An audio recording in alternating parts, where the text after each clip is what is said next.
Did you see that? Did you see that? Oh wow, new transition. Yeah. Okay. I'm not ready as always. I'm never ready.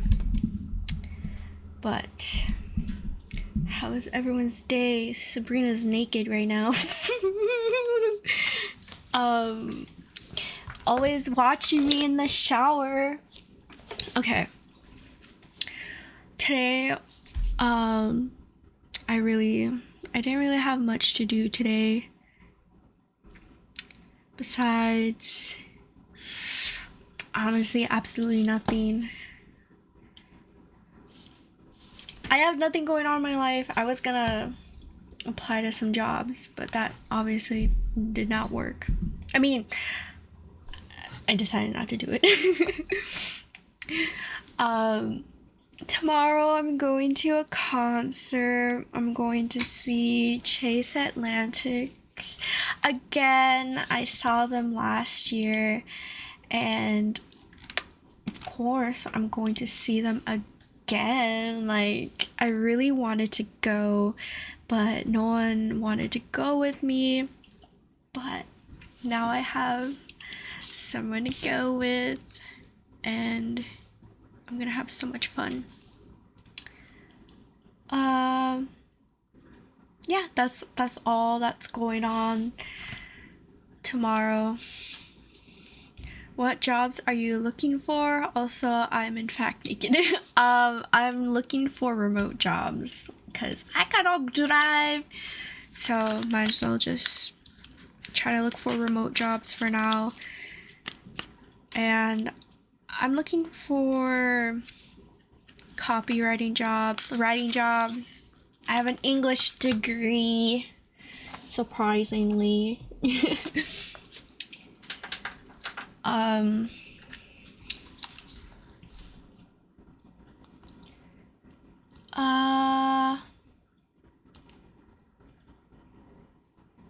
Trying to think.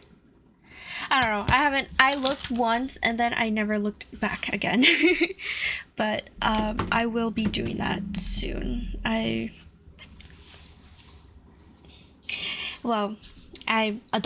Adulting is life journeying for me. But anyways, not adulting, I'm going to be playing games now. We finished Nier last stream we finished Nier, but now it's new game part 2. So I really wanted to play. I was just sitting there like, should I look for jobs or should I stream right now? And I'm gonna stream right now. It is definitely a lot earlier than what I stream normally, but yeah, let's just get right into it. Oh wow, this toy station is so cool. It is so cool. I was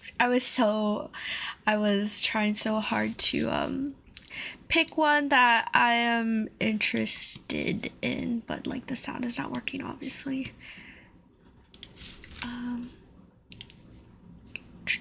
I unplugged.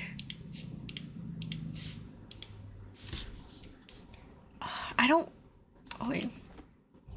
Can you guys I'm gonna just let the intro play because I'm not sure if the sound is working on stream.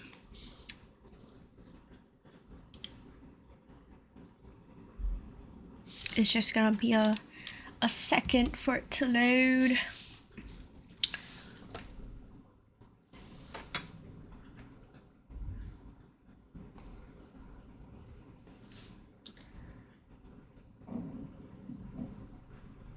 It takes a minute. Okay, it works. Okay, church music. All right, I'm just gonna pull up stream. Okay. Yeah, okay. Are we ready? We finished stream. We finished the game last time, and I believe it's gonna be in the place of Kaine this time. So I don't know. I don't know what's gonna happen, but it's gonna happen. I'm excited. I've been wanting to play yesterday, but I held it in for today.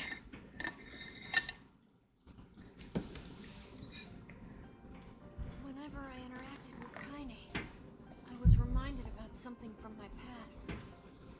Maybe my mind has been confusing her with my sister this whole time. Anyway.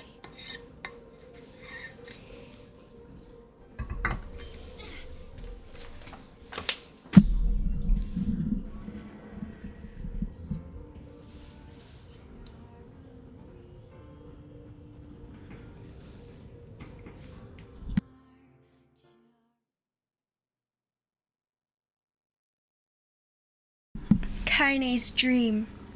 Discrimination. Oh fuck, we reading right away? I was not ready. Why is my mic going off? Do you guys hear anything?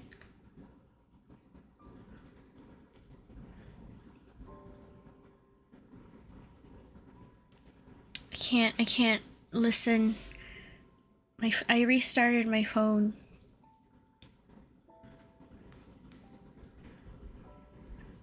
Let me see. Phone.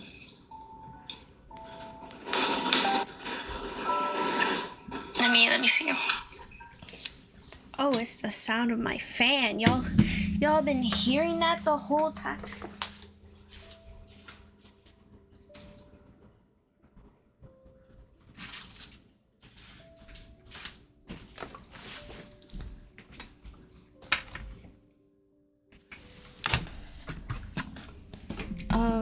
I don't hear anything. Let me see.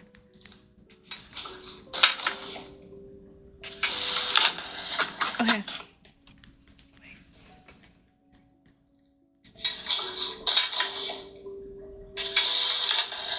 Okay.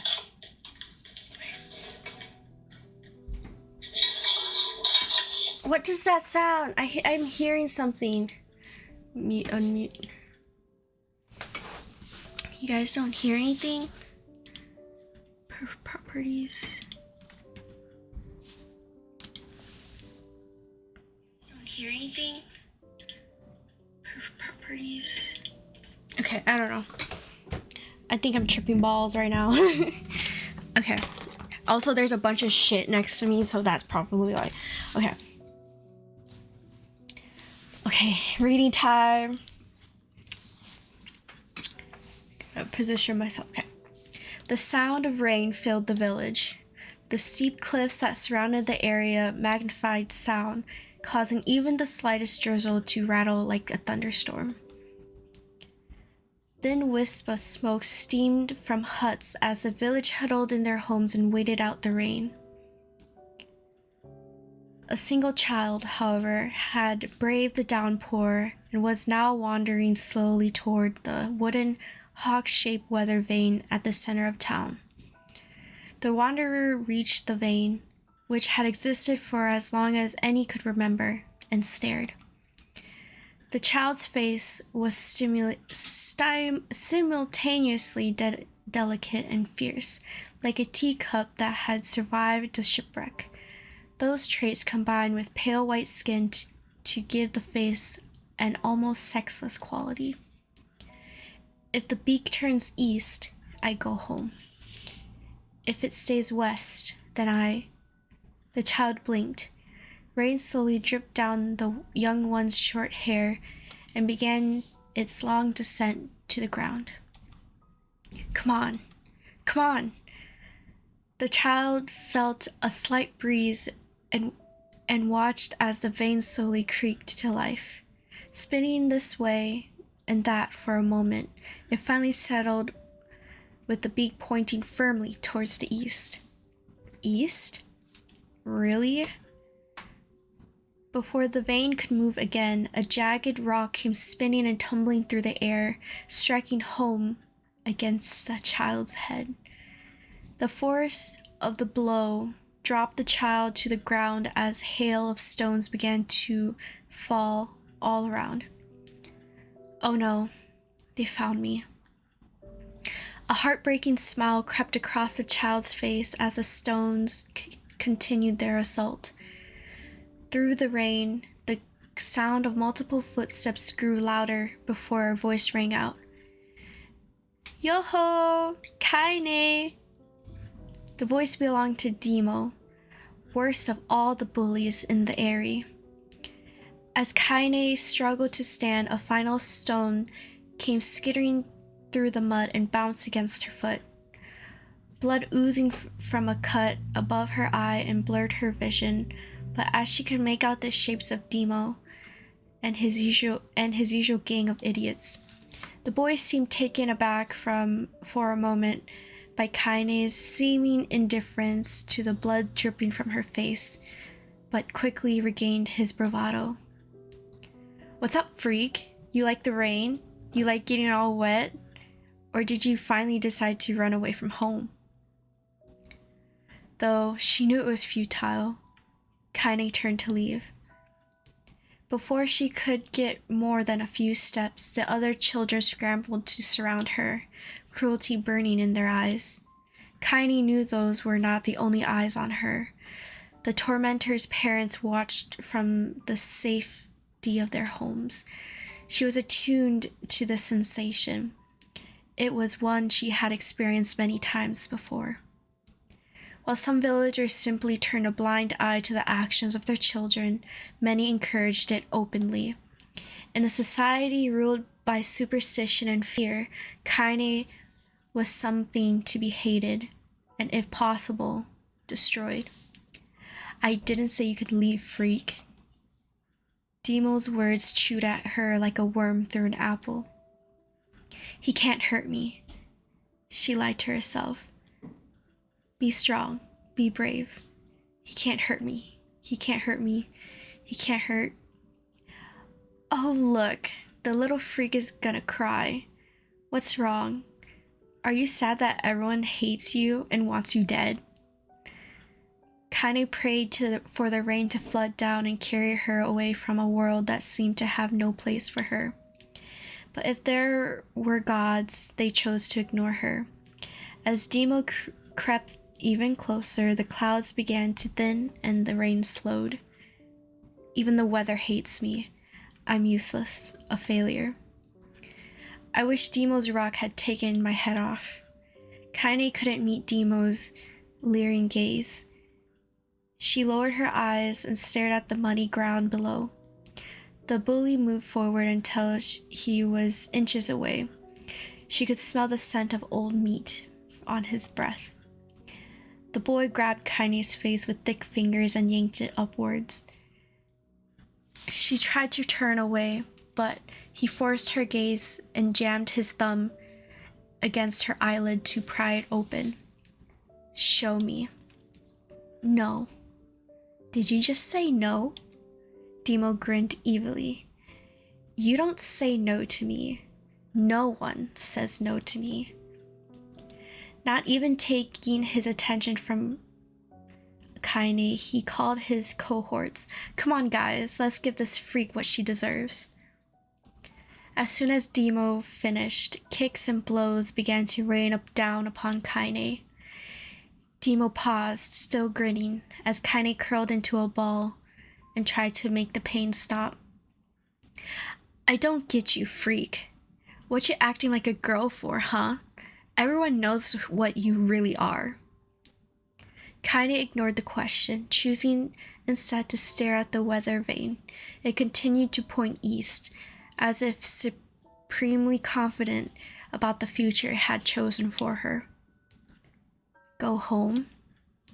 "Yeah, that's a funny joke for someone with dead parents and no home to go to."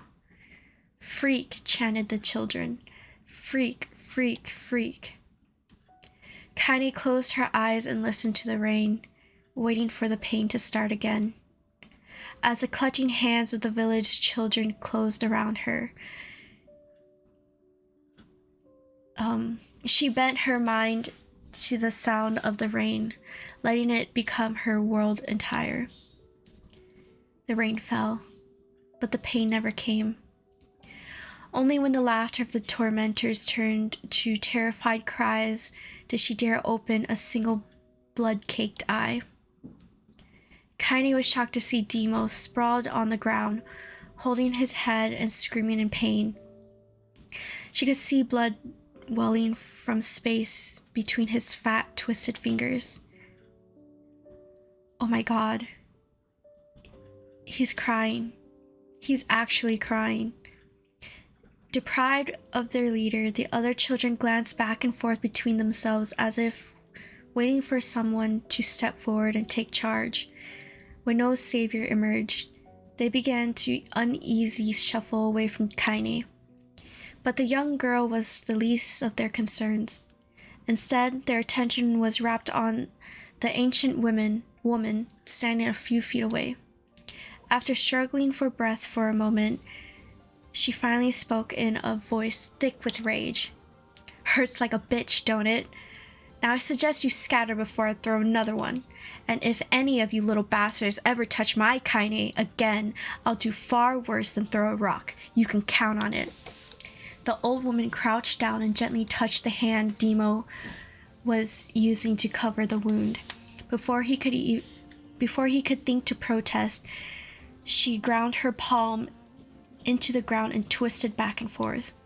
"Ow," he screamed, leaping to his feet. "Stop it. What are you doing? Quit whining. Ain't no one ever died from a scratch." "You hit me with a rock, you stupid bitch. A big one. That thing could have killed me." The old woman shrugged. "Death is the best cure for stupid." Demo's face twisted with rage at her words. Locking his eyes on Kaine, he took a step forward and spat on the ground. "Get out. Leave the village. No one wants you here, either of you."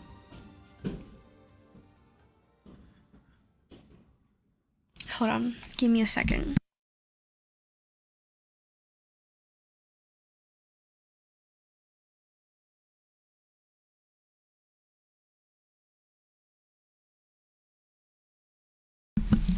Stupid bitches are annoying me.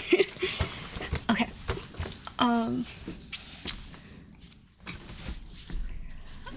Seeing the old woman grab another one, Demo and his companions turned tail and ran. As they fled, the old woman grabbed her side and barked out a single laugh. "Ha! Look at that fat boy go. Guess he's healthy enough to run from a fight." The woman's smile faded as she turned her attention to Kaine.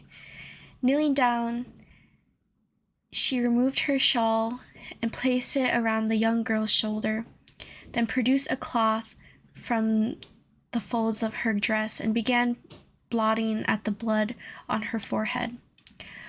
"Oh, Kaine," she said, "why didn't you fight back? You're stronger than that lot."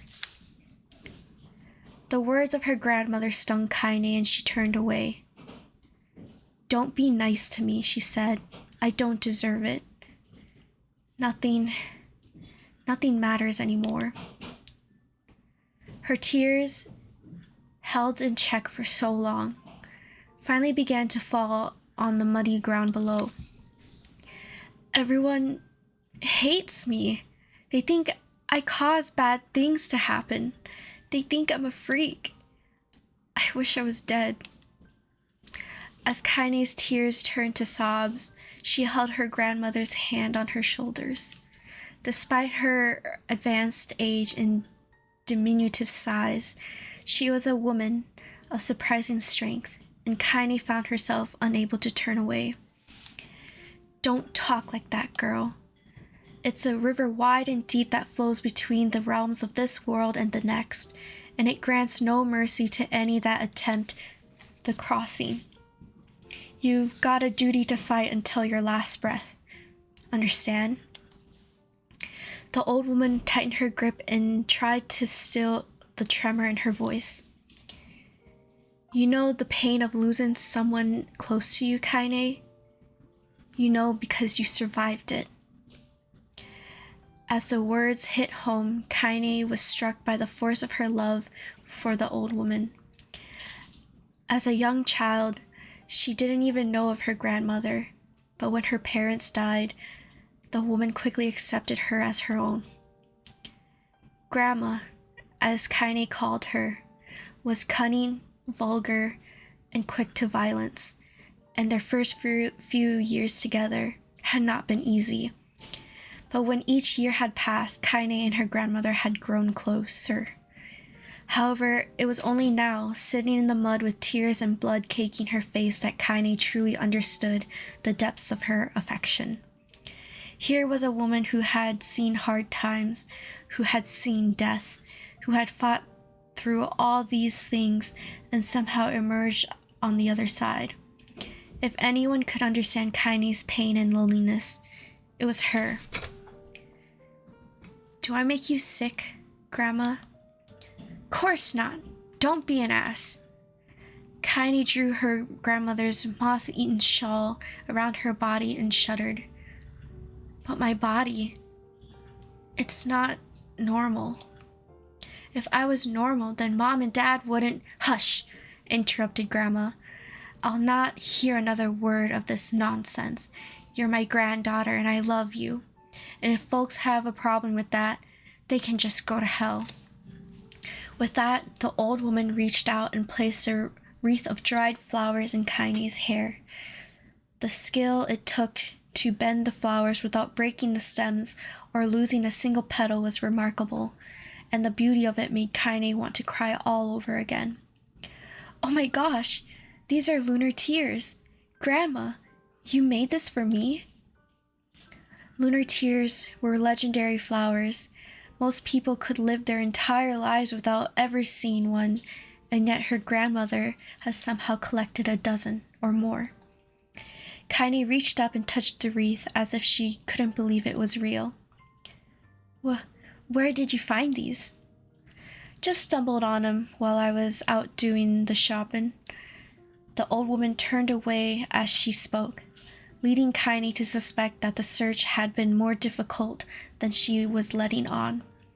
The pain she took to construct the ornament, let alone track down the flowers used in its construction, made Kaine's heart hurt.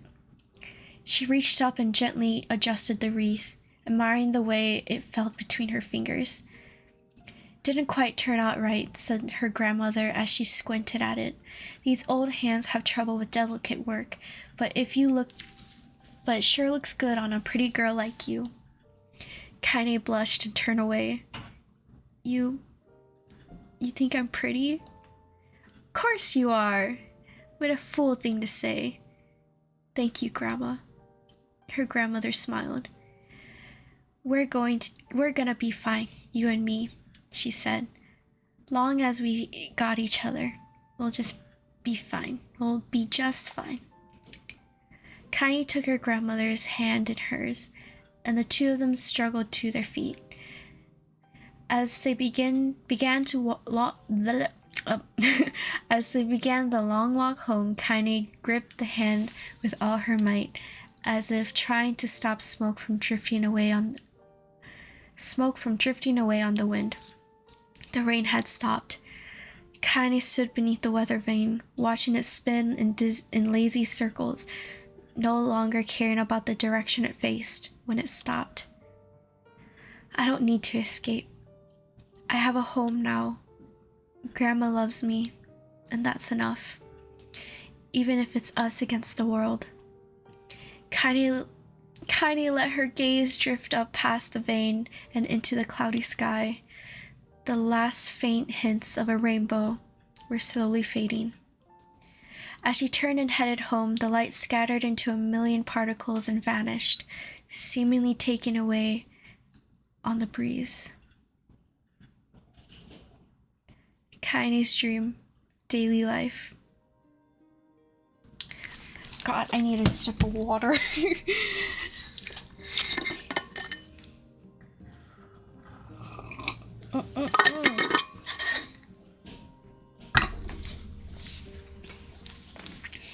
In the distance, Kaine heard the steady sounds of an axe striking wood. The noise had a purposeful quality to it, as if she was hearing a master woodsman go about his work. The firewood being produced, however, was as far from a work of art as could be. Pieces of every shape and size were being flung about a barren yard with wild abandon. Anyone trying to stack such wood would probably die of frustration before the job was through. "Stupid piece of shit axe!" Kaine's grandmother flailed away with the axe, filling the air with both splinters of wood and words that would make the most hardened sailor blush. "Grandma!" called Kaine. "That's you, Kaine?" yelled the old woman, taking her eyes off the wood for a moment. "Don't get too close, or I might take your goddamn foot off by mistake." She brought the axe down on a piece of wood, sending chips flying in every direction. One spun past Kaine close enough for her to hear the whistle, at which point she decided to step back. When she scuttled to a safe distance, she cupped her hands around her mouth and shouted, "Grandma, do you need help? I can get you water or lunch or a new axe or something. The axe, poised to strike another wobbly blow, paused in midair. The old woman considered her granddaughter's offer for a moment, then smiled. Tell you what, since I'm doing such a piss-poor job at chopping, why don't you come here and take over so I can go get water? Shades have been restless lately, and I don't want you running into one of them bastards. Relinquishing the axe, her grandmother picked up a long pole with wooden buckets on each end. Gathering water was by far the more difficult of the two jobs, but Kaine knew better than to complain. Once Grandma's mind was set, there was no changing it. Kaine did her best to help with chores, but Grandma took every task that required travel to the village. Though she had a long list of plausible excuses, she knew the real reason. She didn't want her granddaughter to be taunted and harassed by the villagers. Once Kaine moved in, Grandma decided to take up residence a good distance from the area. Out of sight, out of mind seemed to be the best policy when it came to the villagers and her granddaughter. The rare were the days when any but the two of them could be found on the rocky acre of land they called home. Kaine enjoyed the solitude, but harbored a secret resentment that her grandmother was forced to spend her golden years in such a place. After watching her grandmother leave, Kaine turned her attention to the task at hand.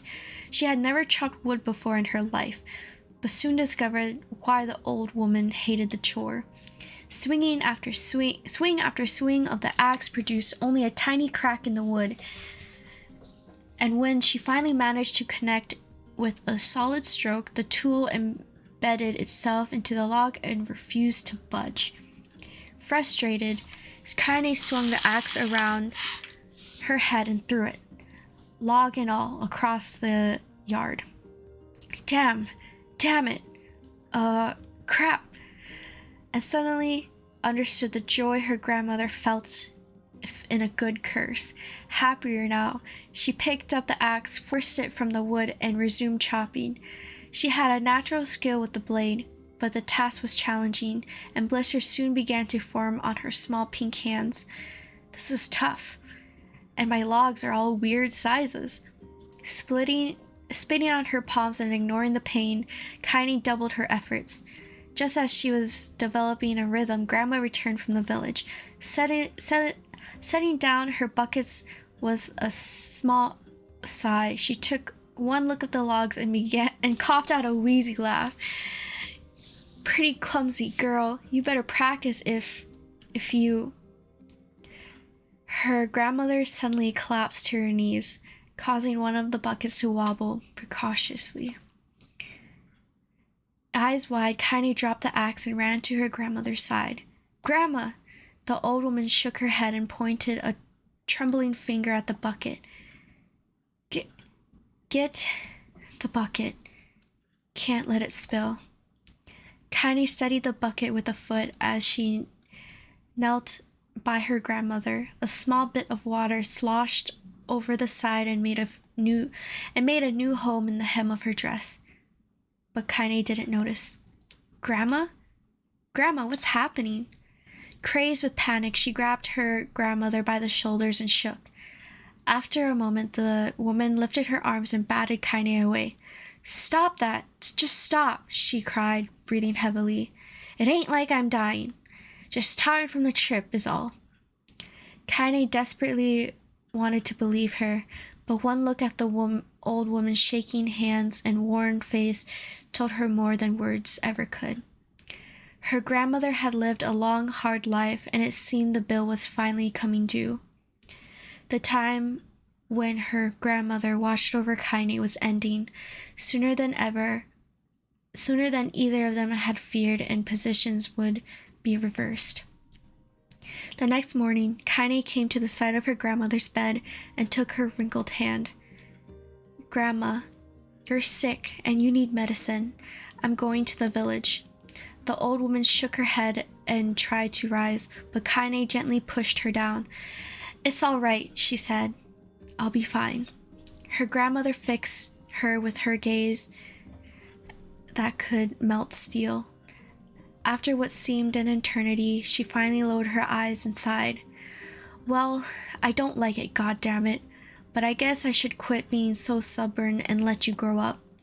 The old woman watched as Kaine strapped on her boots and made her way down the road to the village. Hours later, an unseen sun made its way across a dark and rainy sky. She was still watching. Kaine moved at a brisk pace, checking her pockets every few minutes to make sure the money her grandmother gave her was still there. Every noise caused her to spin on her heels, making sure she wasn't being stalked by a shade. Or worse, Demo and his gang. But she encountered neither tormentors nor shades, and Kaine finally found herself at the entrance to the village. The few adults she could see glanced sideways at her, then muttered to each other behind raised hands before slinking away into the shadows. Her heart racing, Kaine took a series of rapid, shallow breaths and tried to calm herself down. "I have to prove myself. I have to help Grandma. I have to be strong." She chanted those words to herself over and over as she slowly made her way. Finally, her eyes settled on a rotund older woman who was angrily waving her arms in the air, telling anyone who would listen exactly what she thought of Kaine's presence. "Hey lady," said Kaine with a bravado she did not feel. "Where's the apothecary?" Whatever that fuck that word is. The woman's flabby cheek shook in bewildered anger. "How dare this thing speak to me?" they seemed to say. But Kaine saw that her eyes held a different emotion. Fear. "Yeah, we're both scared, lady. Trust me on this one." "Which way?" Kaine repeated. The woman pointed at the small building to her right before hitching up her dress and stumbling off in the other direction. Kaine cringed, expecting a stone to come flying from the assembled crowd, but none came. Her mind was filled with a strange sense of pride as she made her way to the apothecary, but the new emotion had little time to take root. For as soon as she opened the door, she noticed a familiar customer at the counter. It was Demo. He clearly had been sent here on some kind of family errand because his gang of followers were nowhere to be found. "Oh my god," he sputtered. What are you doing here, freak?" The insult was delivered without force, and Kaine happily ignored it. Stretching out the tiptoes to see over the counter, she asked the shopkeeper for the medication. "Ha!" barked Demo. "That old bitch finally kneel over? Go to hell, Demo." The boy's eyes grew so wide they seemed ready to fall out of his head, but before he could let fly a comeback, or worse, a punch, the apothecary told them to knock it off before he kicked them out of the store. Demo slunk out of the shop, cursing Kaine under his breath. Once he was gone, she allowed herself to breathe once more, taking a brief tour of the shop while the owner prepared her medication. Countless tiny bottles filled the cramped store, each with a label written in some indecipherable language. An ocean of aromas assaulted her nose, creating a scent that was exotic, but not altogether unpleasant. Seeing such a variety of supplies gave Kaine a sense of peace. Surely, in a world so vast, there would be a place that she could call home. On the far wall, behind the counter, rested a portrait of a stunning young girl. The picture had once contained bright, vibrant colors, but time had worked its cruel magic and they were beginning to fade. The beauty of the work, however, remained undiminished. "You like the picture?" Kaine turned to find the apothecary with a small vial of medication in his hand. His eyes were gentle but sad, but they seemed to stare through her and into nothing as he spoke. That's my daughter. I sketched it when she was just a little girl. She's been dead for a long time now. Kaine didn't know how to respond. She just stared at the portrait and tried to come up with the right words. Pictures are wonderful things, continued the shopkeeper. They let the ones closest to you live on forever. He shook his head slightly, then looked down at Kaine and smiled. Handing her the medication, he reached into his sizable green apron and produced a handful of old wax crayons. You should have these. There's no one left that I wish to draw. Kaine took an instinctive step back, causing the shopkeeper's face to darken.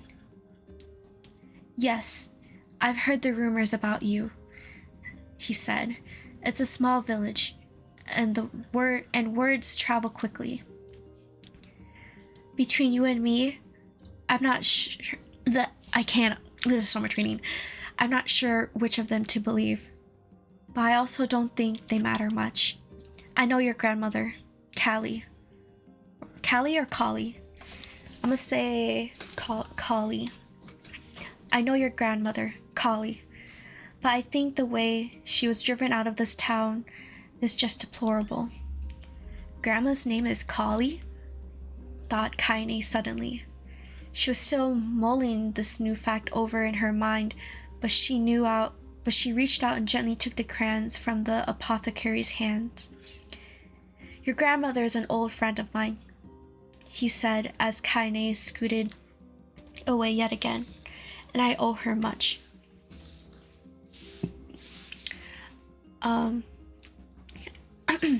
I wager she would like it if you drew a picture of her. Yes, I think she would like that very much. I need a sip of water, my bad. I don't know how much I'm gonna be reading.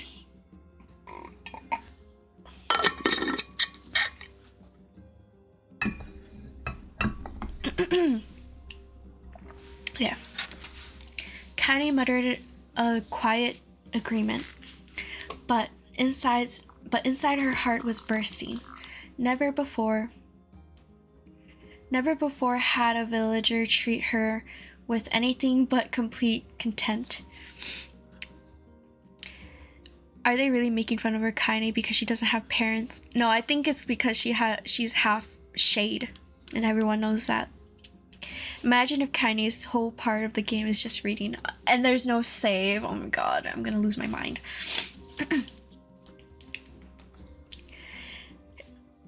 It was a tiny, and I can't fucking read, oh my god, almost imperceptible step. But it was a step nonetheless, and with enough tiny steps, she might one day discover the rest of the world. When Kaine returned home, she found her grandmother asleep in her bed. Her feet was blackened and raw, even bleeding a bit in places, leading Kaine to think that she had been pacing around the room until exhaustion finally caught up with her. She placed the medicine in her grandmother's pillow and turned to leave, but found the old woman's hand clasped around her arm. Back already, are you? Asked her grandmother with a yawn. Come here. Let me have a look at you. Grandma sat up and examined Kaine from head to toe. Finally satisfied that nothing terrible had befallen on her grandchild, she leaned back and allowed herself to relax. Well, how was it? Those bastards give you any trouble? It was kind of fun, said Kaine with a small smile. No, seriously, it was. Fun, eh? Asked her grandmother in a voice that implied she believed anything but. Uh-huh. So anytime you need me to run an errand, just let me know. As she spoke, Kaine removed the crayons from her pocket. After a brief explanation of their source, she informed her grandmother that she was going to sketch her a portrait. A portrait of me? Ridiculous. No one wants to stare at a wrinkled old crone. But Grandma, It'll make you live forever. Horse shit, said her grandmother, throwing back her sheet from her bed. Living forever would just piss me off. Now put those crayons away and help with dinner. Wrinkled old scone. But Kaine would not relent, and in the end, Grandma found herself leaning against the wall of their house as if posing for a master artist. Kaine took up the crayons, eyed her subject carefully, and set to work. Just as her grandmother was about to nod off, Kaine finished the piece. After staring at it for a bit, she released it from her grip and let it drift to the floor. It's terrible. It doesn't look like you at all. I'm sorry, Grandma. I thought these crayons would, make drawing easy or something. The old woman's eyes narrowed at the granddaughter's disappointment. Let me be the judge of that, she said, ignoring the pain in her back and reaching for the paper. The sketch could have been a person's face. It also could have been a boulder, a lump of clay, or an incredibly misshapen loaf of bread, all rendered in a chaotic array of colors. The old woman stared at the picture for a long time, then slowly wheezed out a laugh. Oh, Kaine, she said between laughter, you truly are my blood. You're as clumsy as me, and I love it. But, hush, I won't hear any more bull about how ugly you think it is. It came from the heart, and I'll treasure it always. True to her word, the old woman gave the piece of paper gave the picture of place of honor above the kitchen table. In the days that followed, Kaine would often catch her staring at the portrait with a strange smile on her face, an action she interrupted as silent, mocking laughter. A week later, Kaine could stand it no more and asked her grandmother to take the artwork down. Posh, said the old woman. I'll take this down when they roll me in my shroud. She pondered this for a bit, then turned to Kaine and dropped on one knee. Listen to me, girl. Seeing this picture makes me happy in a way I've never felt before, and it makes me want to go on, so that someday you can feel the same happiness. In a moment that burned itself into Kaine's memory, a perfect blend of pride and love and joy came together to form a lifelong remembrance. She swore to never forget this moment, to never forget the old woman who had made her place in the world possible. Time moves on. People and memories move in and out of life like ghosts passing through a hall. But this moment will be different, Kaine swore, because I will remember it forever. Forever. Kaine's dreams. Separation.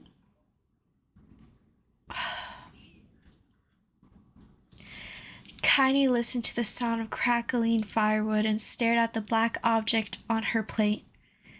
She'd been pushing it around the wooden disc for a good 10 minutes, ignoring the bemused stare of her grandmother. Finally, she summoned the courage and gave the object a brief sniff. A sharp, bitter scent flew up her nostril and made its home there, causing her face to twist in disgust. Grandma, I can't believe you want me to eat a bug. The old woman threw some more wood under the cooking pot and snorted.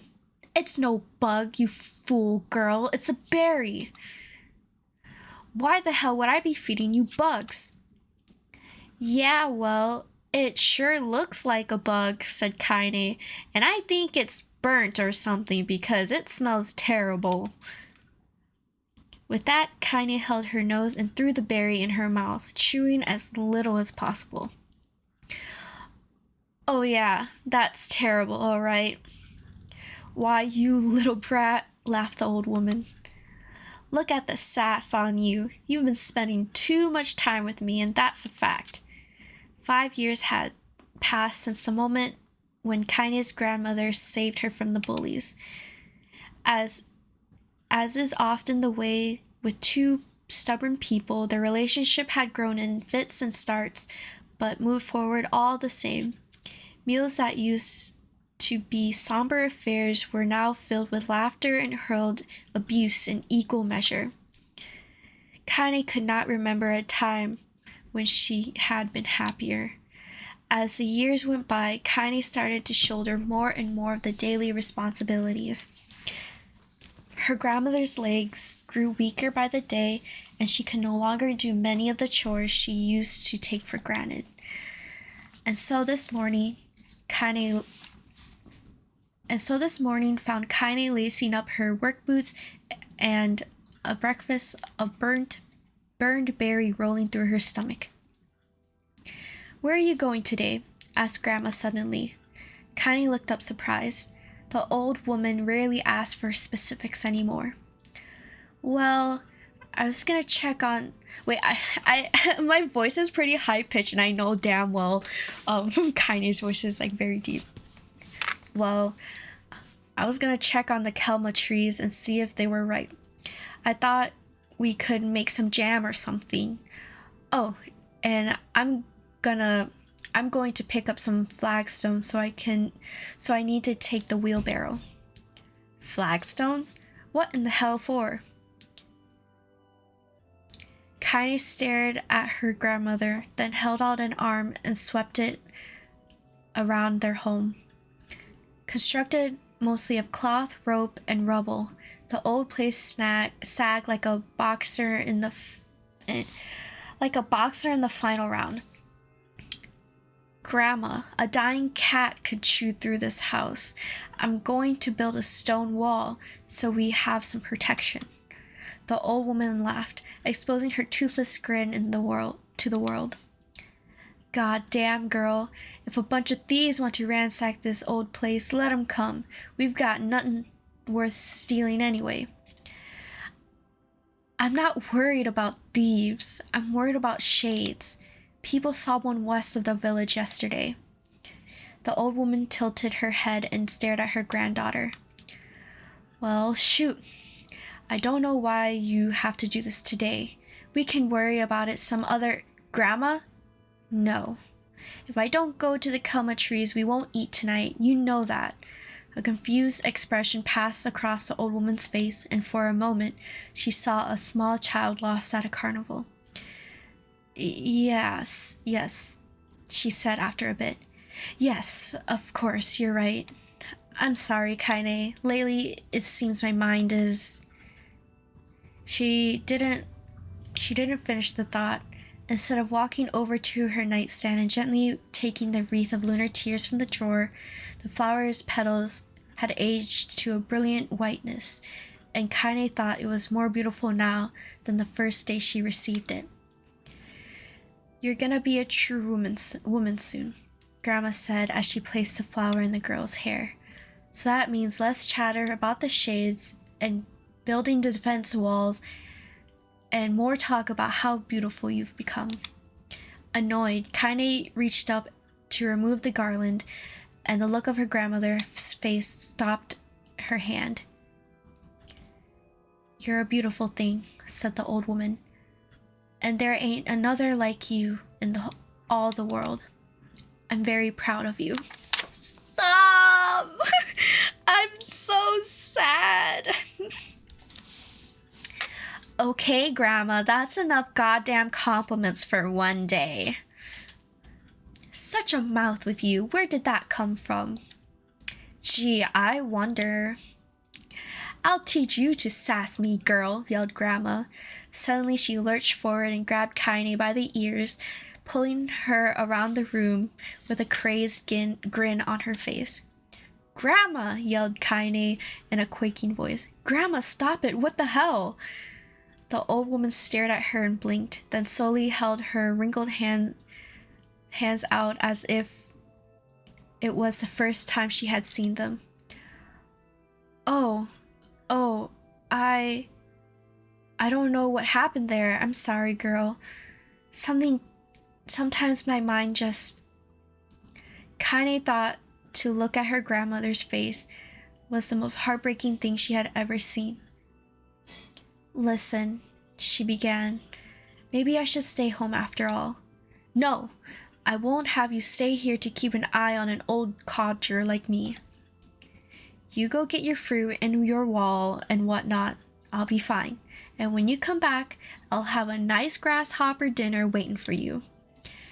Kaine rolled her eyes and kissed her grandmother on the forehead and made ready to depart, trying desperately to ignore the worry that was gnawing at the walls of her heart. Kaine could feel the old woman's eyes watching her as she moved down the path. Don't turn around. Don't turn around, she told herself, but in the end, the temptation was too great.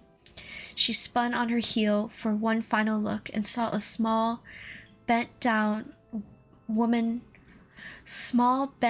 standing in front of a ramshackle hut with a sad expression on her face. God, she looks so old now. It's like the wind could reach down and just carry her away. Kaine worried about her grandmother all day, causing her work to suffer. What little fruit she could collect was tossed carelessly into the wheelbarrow, and she only found a couple of stones before losing interest in the project. Finally, as dusk approached, she decided to call it a day. Cursing herself for the lack of focus, Kaine pushed the nearly... Oh my Jesus! Wow. Thank you.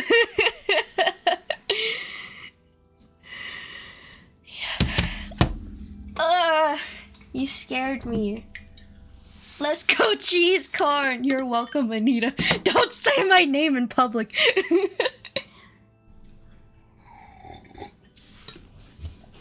Thank you, Daniel. I mean, cheese corn. Shit. It's okay. It's okay. Yeah, that's Saiji. Do you even get a lot of money? Sometimes, yeah, but I don't get payouts.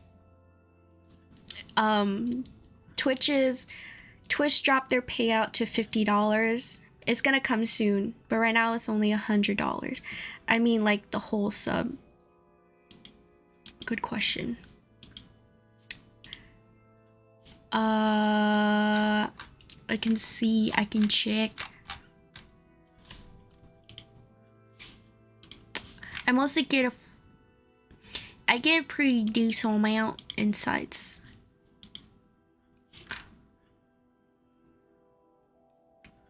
I think she only gets $3 from one tier sub. I get something. I get something, alright. Twitch is stealing, that's for sure.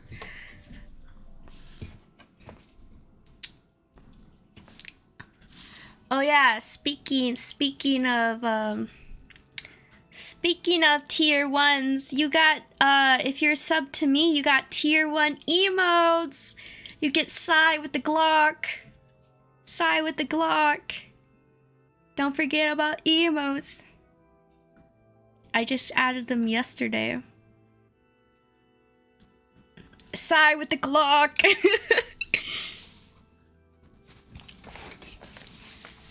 Sigh with the Glock.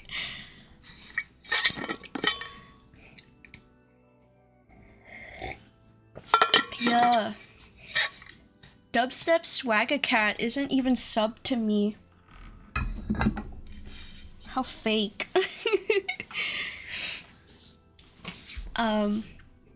Anyways, I was like getting in the mood to be sad. I need to change the sound for whenever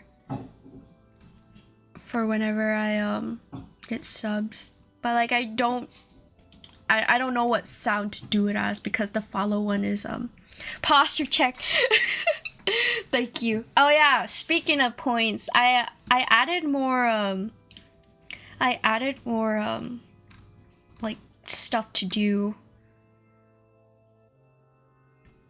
for your channel points. I don't even know what hats off to you is.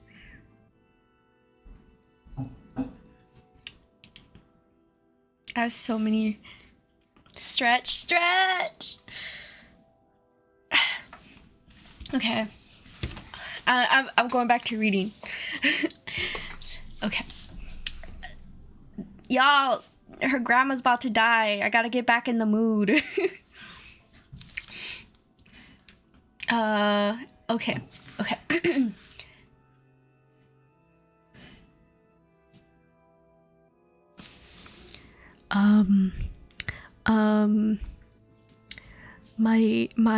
My uncle is bothering me by walking back and forth in the basement down here, and he won't leave me alone.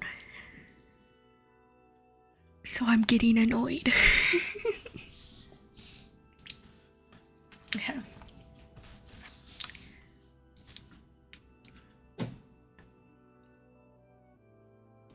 Finally, as dusk approached, she decided to call it a day. Cursing herself for the lack of focus, Kaine pushed the nearly empty wheelbarrow back down the path. As she crested the final hill, she suddenly froze in place. The wheelbarrow fell from her fingers and collapsed on its side, sending a few pieces of wrinkled brown fruit rolling back down the hill. Her gaze was transfixed on a thick black cloud that hovered over her head. Tracing its path with a finger, Kaine suddenly felt her stomach knot in on itself. No. Oh gods, no. Her grandmother's house was ablaze. Okay, that's not what I thought she was gonna die in peace, not her house on fire. What the fuck? Her grandmother's house was ablaze, the flames licking up as if trying to touch the sky itself. Grandma? Grandma! Kaine ran fast, faster than she'd ever moved in her life. Once she tripped on a stone, went sprawling into the rocky ground. But she leapt to her feet and continued running, unmindful of the blood that spilled from her wounded hands and knees. As she got closer and closer, Kaine's mind began to race in time with her footfalls. It's too dark. Not just fire. Can't be fire. Too much smoke. Gotta save her. She burst into the front yard and came to a sudden halt, her worst suspicions confirmed. The smoke of the fire was mingling with the thick, inky blackness of an enormous shade. The massive creature supported itself on 3 twisted feet and achieved balance through means of a large, armored tail. Scales, horns, and claws sprouted from its body in a random chaotic pattern, giving it the appearance of a lizard designed by some insane god. Seeing Kaine, sorry, I'm gonna be right back.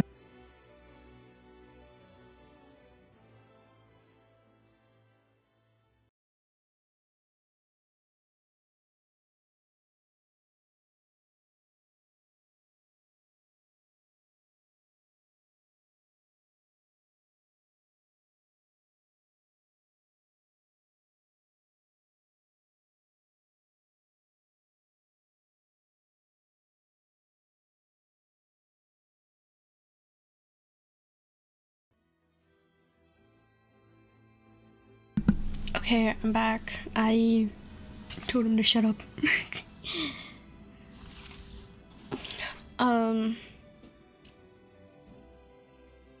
Some of the emotes are only available for tiers 2 and 3. Yeah, but they aren't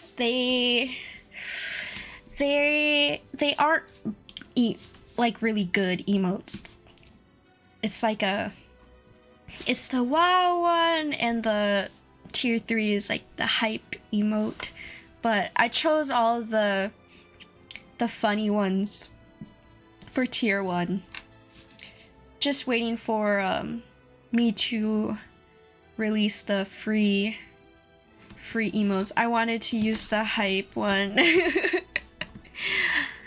I like the ones that I chose personally, because I feel like that's just like my biggest mood. Okay.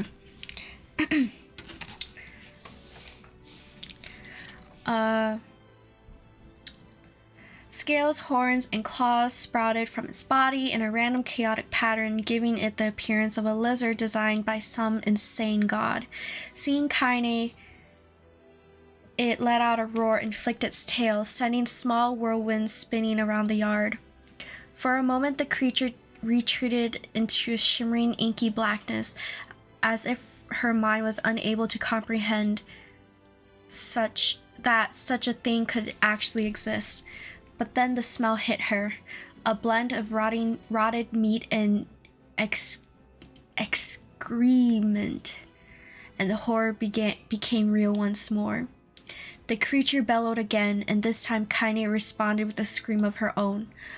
"All right, you bastard," she thought as her scream echoed off the high cliffs around them. "It's you or me. Let's go." The shade eyed Kaine with bemused interest. Then it began looking from her to the house and back again, as if urging her to look at the destruction it had so gleefully wrought. With dread building in her heart, Kaine glanced through the house. Through the smoke and flames, she spotted a small figure struggling to escape the ruins. "Grandma! Grandma!" At the sound of her voice, the old woman began waving frantically. "She's alive," thought Kaine. "Alive!" Kaine's legs sprang to life as she raced through the yard toward the flaming wreckage of the house. Before she could advance more than a few steps, the shade opens its mouth and let out a roar powerful enough to uproot the trees and send them flying. The blast sent Kaine tumbling through the air before smashing her against the rocky earth, stars dancing in front of her eyes as she tried to remember how her legs worked. "Get up! Get up! Get up, get up, get up, get up now!" As Kaine struggled to her feet, the shade stomped toward the house and pinned her grandma to the ground with the tip of a claw. "What the fuck?" The old woman struggled to move the claw from her stomach, but she might as well have been pushing a mountain. She coughed briefly, sending a small spray of blood into the air, then collapsed to the ground, her energy spent. Kaine lurched to her feet only to fall back to the earth with a grasp. Her ankles were on fire. One or both of them were surely broken. Ignoring the pain that screamed through her body, she began dragging herself across the ground, leaving a drunken trail of dust and blood in her wake. "Grandma, hold on, just a little longer." Her grandmother's face was turning blue, her eyes rolling back until only the whites were exposed. Kaine pulled herself across the ground in maddened slowness. The distance seemed to increase with every second that passed. The shade glanced between the two women and flicked out its tongue. Its giant mouth turned up at the corners. Short, panting breaths belched from somewhere deep inside its core. "Bastards, laughing at us." She had no idea how such a mindless creature could experience motion, but there could be no doubt the shade was taking joy of their suffering. "Yeah, I see your plan." The shade moved its claws slowly, allowing Grandma to breathe again. It was clearly keeping her alive, only to snuff out her life when Kaine was close enough to touch her. "I'm gonna kill this bastard." Summoning all her strength, Kaine rose to her feet. There was a sickening snap of her right ankle on the foot as the foot twisted backwards, but she forced it from her mind and began to hobble toward the monster. Pulling a small knife from the pouch of her waist, she leaped at the foot and pinned her grandma and plunged the weapon deep. "Give her back," she screamed. "Give her back to me." It was like stabbing a rock.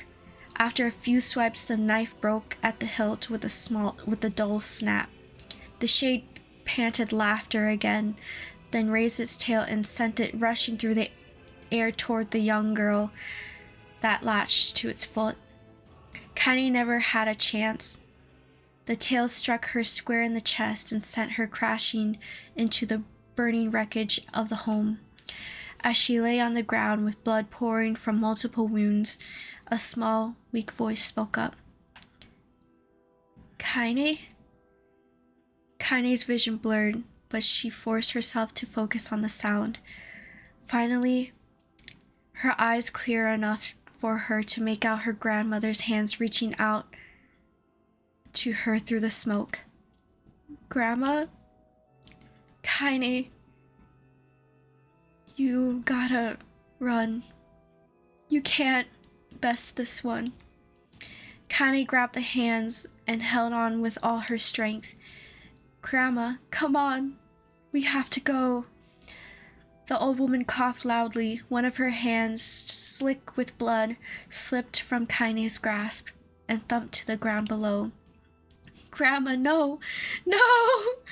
I said run, god damn it. You have to live. You have to get through. The thought would stay forever unfinished. Before she could say another word, the shade's clawed foot descended, smashing the remains of the roof and down below upon the shattered figure of the old woman. Ooh. Blood oozed from the gaps in the creature's toes as the terrible, putrid smell assaulted Kaine's nose once again. She stared at the foot, dumbfounded, convinced that what she was seeing could not possibly be real. When the creature finally lifted its appendage, all that remains underneath was a twisted, unrecognizable mass of rubble and red. Her grandmother was gone. Kaine blinked, trying to feel the hands which had been in hers just a moment before. For a fleeting instant she could remember the warmth of that embrace, that trembling of the fingers, but then the sensation drifted away on the breeze and was gone. Memories flashed through Kaine's mind, one after the other, faster and faster, until they became a meaningless jangle of noise. Kaine screamed then, a thunderous sound that echoed off the cliffs and seemed to roll away forever. The shade eased forward, black ichor pouring from its mouth and dissolving into smoke on the ground below. The earth shook with every step as it crept towards its prey. Kaine's body slowly rose as if controlled by a mad puppet master. Her arms and legs were bent at impossible angles. Her head lolled dangerously to the side, yet somehow she managed to stand. Staring at the shade, she began to glow with a deep red fire. The creature, so confident just moments before, took a slow, hesitant step backwards, trying to discern it from this broken human could possibly pose a threat. Kaine seized the moment, laughing like a mad woman. She leaped into the air and plunged the shattered hilt of her knife deep into the leg of the shade. The shade shook Kaine off like a fly, sending her crashing to the earth once again. Her chest rose and fell as if a great weight was resting on it. Moist sounds of pain echoed through her mind. Something warm and thick oozed from her ears. Is that blood? I think it is. I think I'm bleeding to death. No. Can't die. Grandma told me to live. Deep inside Kaine's mind, something finally broke. The sound, the pain, the smoke, the flames, all of it faded away until all that remained was a single incantation repeated over and over again.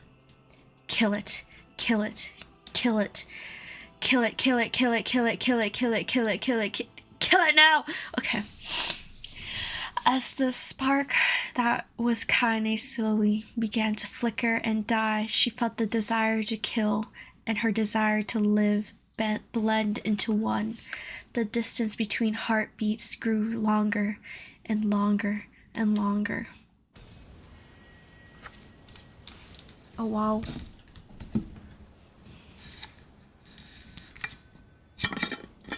So this is what she dreamed during her time being petrified. The beast rises. Oh, I know.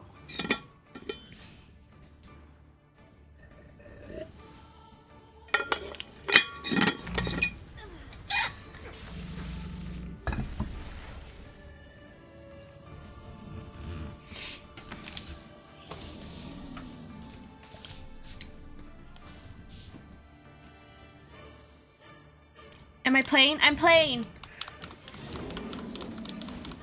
Finally! I'm playing! It's this guy again. What anger this creature must have. How did it even survive these past 5 years? Oh, Not gonna let this happen again. It dies today. My sword feels lighter. It's not the blade, but the skill of the user. Strike it down.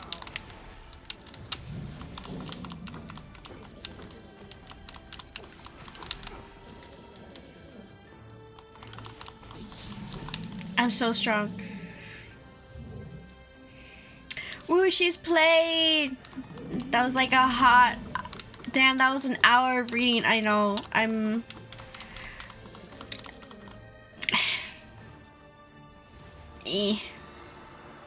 My throat hurts.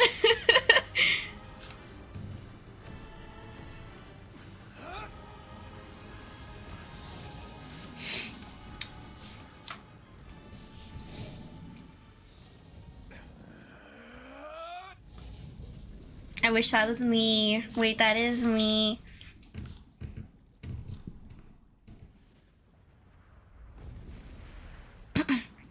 All just to tell us that Kaine had a grandma, LMAO. So when we first met her, she did talk about her grandma. Please don't make me read again. Please don't make me read again. Please don't make me read again. Okay, so like when we met Kaine and defeated that lizard monster thing, like she did talk about wanting to get revenge and how like that lizard thing was her kill. So, but like the thing is, like I did mostly all the work.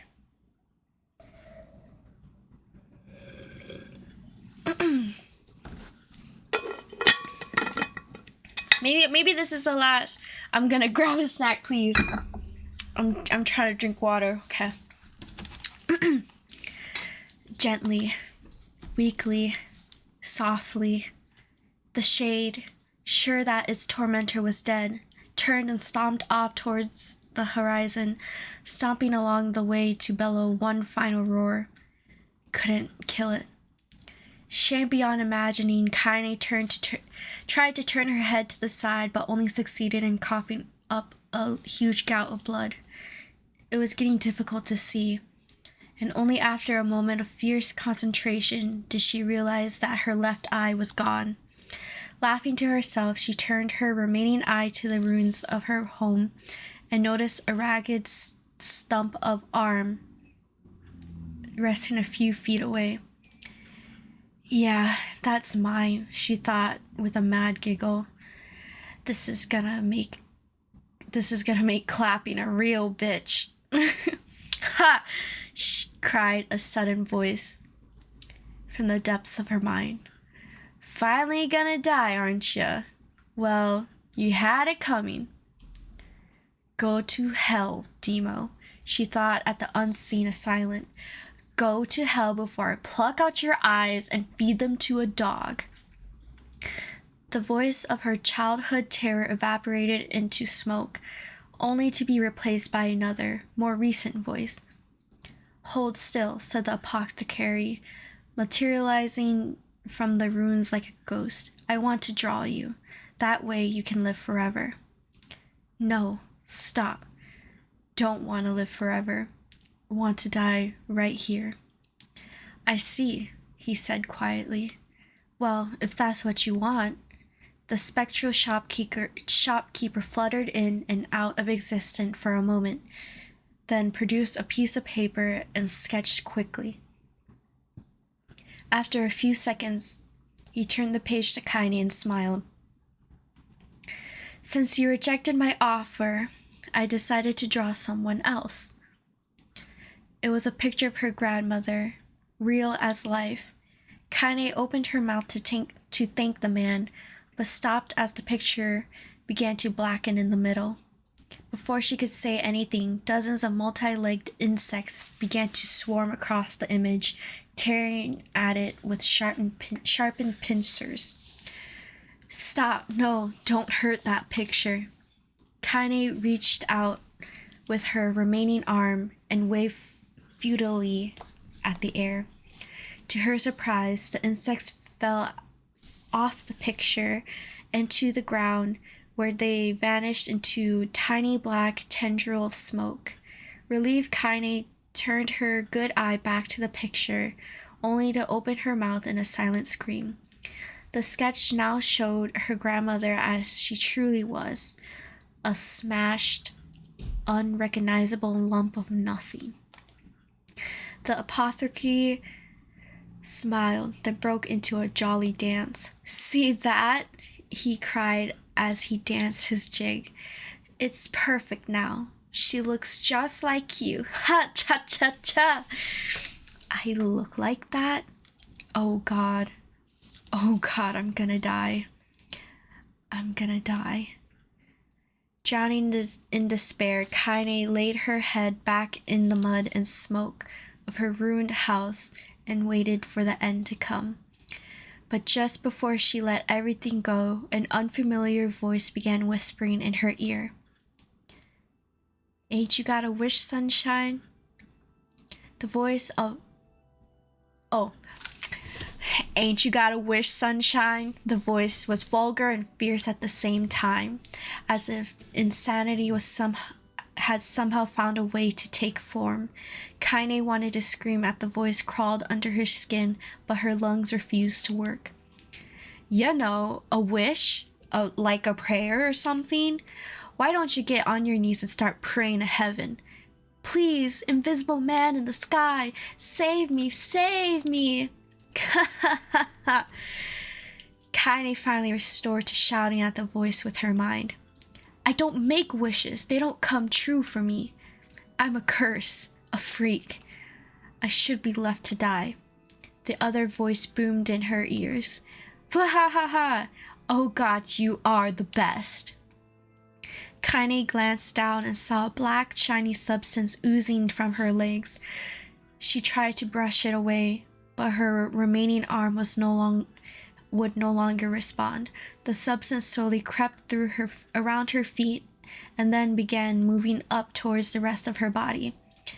Is this death? Is this what it's like? Or is my mind just losing itself? She could feel the slime oozing upward, feel the hot, searing pain it left in its wake. What else might be happening? She was still alive, and this was real. "Come on," said the voice. "Let it go." Kaine tried to ignore the voice and concentrate on the pain, but the newcomer would have none of it. "Don't ignore me, sunshine. You're ready to give up, ready to die. So why not let me have it?" "Have what?" "Your body. Come on, give it to me. Give it to me. I want to stand on the ground, feel the rain, taste the wind." The voice paused, as if licking its lips. When it resumed, it was filled with mad, unabated joy. "And I want to take your hands and use them to choke the goddamn life out of people. I want to tear out their throats and bathe in the blood, just like before." In response, Kaine shifted her head and vomited.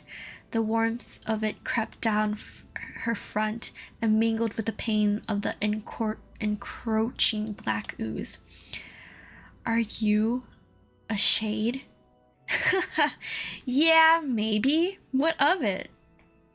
The slime reached her face, crept up past her nose, and slowly oozing into the socket of her missing eye. The moment it touched her brain, Kaine was struck by the most powerful sensation she's ever felt in her life. It was ecstasy. She wanted to scream with delight, but all she could manage was a small whispered moan. "Feels good, don't it?" asked the voice with a chuckle. "Yeah, what can I say? I just know how to please the ladies." Ew. Ew, I feel violated. "Now, give me that body. Come on, give me the body, and I'll give you more of this feeling. It's a fair trade." A black lump began to protrude from Kaine's side. As she watched, it grew longer and thicker, eventually taking the form of her missing arm. "I can see better," she thought. "My eye must be growing back too." The slime reached up to envelop the rest of her face, but she managed to brush it away. "Stop," she whispered, marveling at how she regained her voice. "Stop." The black ooze hesitated, as if considering this request, but quickly shimmering down her body before disappearing in a cloud of smoke. "Ah, what the hell, sunshine?" screamed the voice. "We had a deal. I thought you wanted to die." Grandma said, "Can't die yet." A brief image of her grandmother, bloodied and broken, flashed before her eyes. She saw the shade that had killed her and heard its mocking laughter, then closed her eyes and forced the image from her mind. Her whole body was quaking with rage. Then she opened her eyes again. They burned bright red. "That thing took my grandmother. I have to kill it before I die." Kaine glanced down and saw a mysterious pattern. The pattern of the shades burned itself into her left arm. "Well, I'll be damned," said the voice cheerfully. "Look at that, sunshine. I think you and me are gonna be good friends now." Kaine stared intently at her arm. The more emotional she felt, the more the letters seemed ready to puncture her skin and begin infecting the rest of her body. The arm clearly has a will of its own now. "Stop. Gotta stop." Holding her left arm in her right, Kaine took a deep breath and tried to calm herself. "Come on, don't fight it," pleaded the voice. "Hatred's my favorite dish, and I'm hungry." "Let it go. Feel the anger. Burn with the fire of revenge. Thirst for blood. Then get out there and..." Shut up and get the hell out of my body." "Your body? Oh, that's rich, sunshine. Real rich. Why don't you just jump up?" Oh, my bad. "Look. Why don't you just up and die so I can have this body all to myself? What do you say? I bet those buddy of yours in the area would love to see you dead." Kaine grabbed a nearby shard of glass and tried to saw off the shade-infected portion of her side. Before she could, her darkened left arm grabbed her right wrist, crushing it. Kaine screamed and dropped the shard on the ground as the sound of bone crunching on bone filled the air. "Ha ha ha ha! Stupid idiot girl. You're possessed now, sunshine, and there ain't no going back." The voice laughed again, a loud, long wail that seemed to go on without end. "Possessed?" whispered Kaine. "Yeah, possessed. You and me, we got what you might call a timeshare arrangement. Remember how folks used to think you were a freak? Well, wait till they'll get you a load of you now. I can't fucking say that. They'll get a load of you now." Kaine looked up, tears in her eyes. The sky seemed smaller now, darker. Is this because of that shade? Is this how they see the world? So, listen, purred the voice.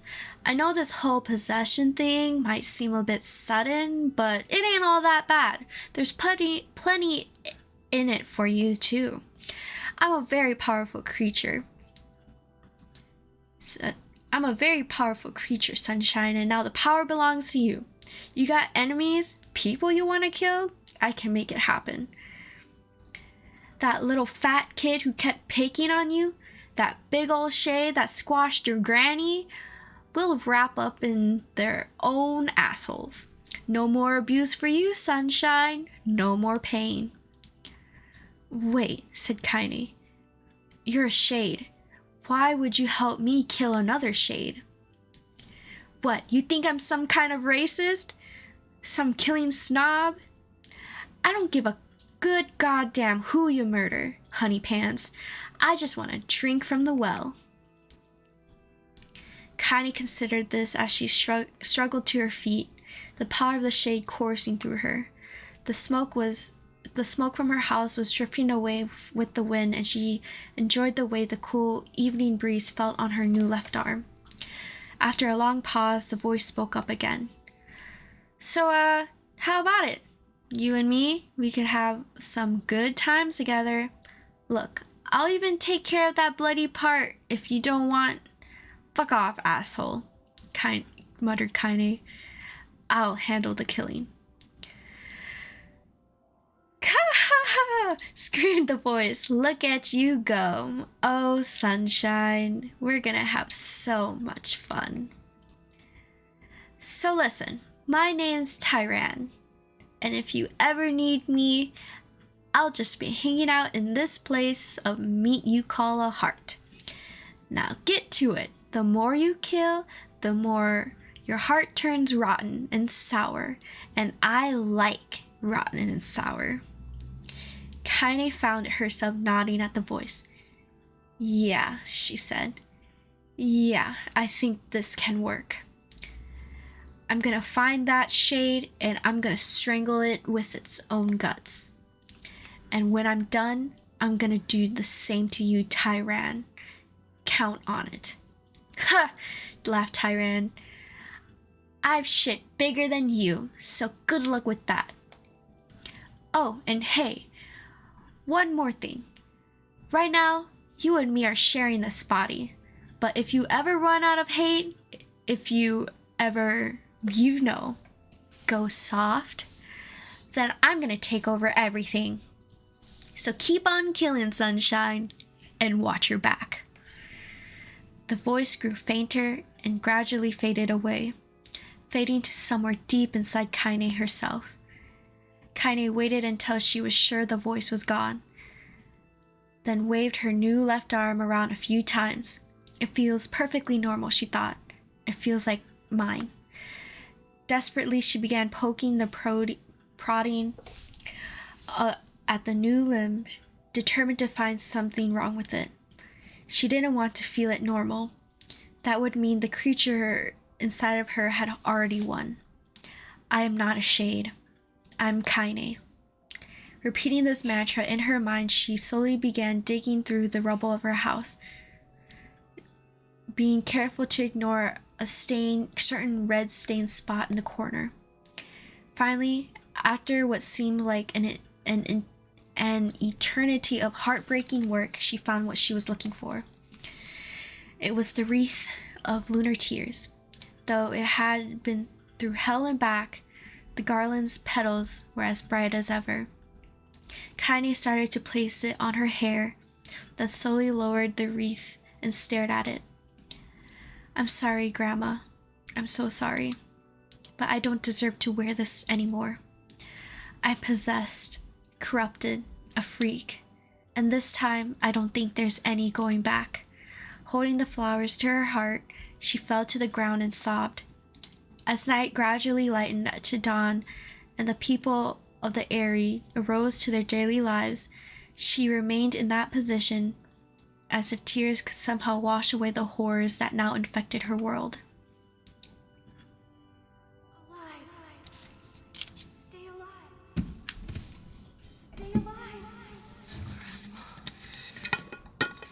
That's why she said grandma. Lev, you gotta come back to us.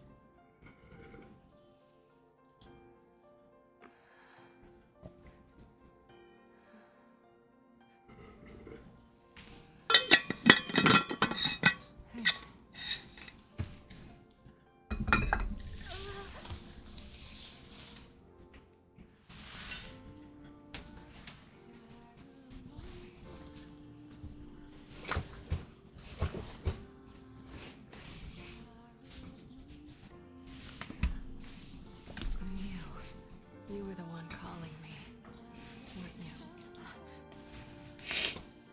You still recognize me? Of course. I knew you right away. Thank you, Kaine. Welcome back, Kaine. Wow. You grew up. So, how long has it been? 5 years.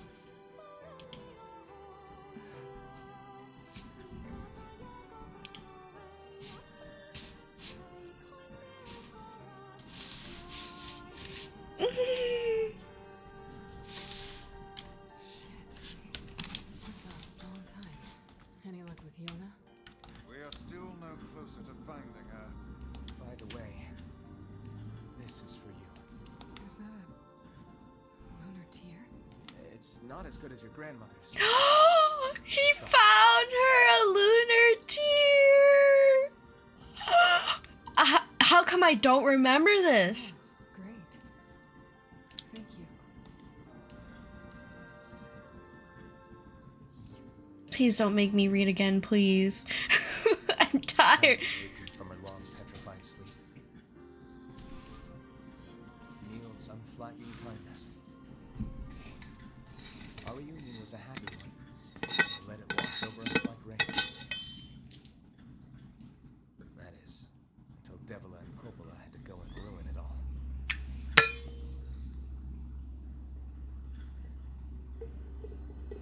Are you kidding me? You can't be serious. Please try to understand. People are tired and scared, and I'm sorry. I'm sorry you have to bear the brunt of that. This is crap, and you know it. It's okay. We can sleep outside. No one's sleeping outside. You and Kaine saved this village. And now they want to run you out? People are afraid of us. And really, I understand. I mean, look at me. As long as you're still with us, I can deal with it. Right, Kaine? I'm used to sleeping outside. But We'll see you later. Sorry about this. Kaine, marry me, please.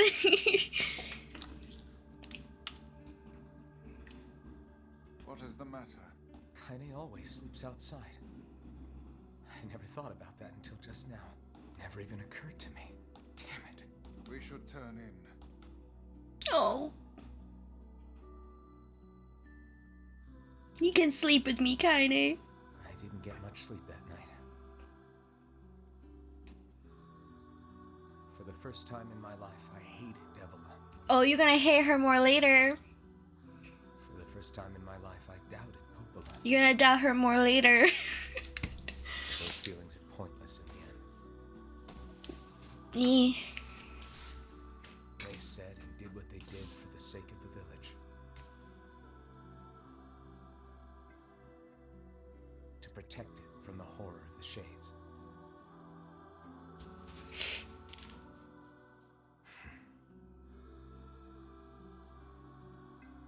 Really, how can I blame Devila and Popola? In the end, I'm just as bad. Because I never once stopped to think about Kaine and Emil's situation myself.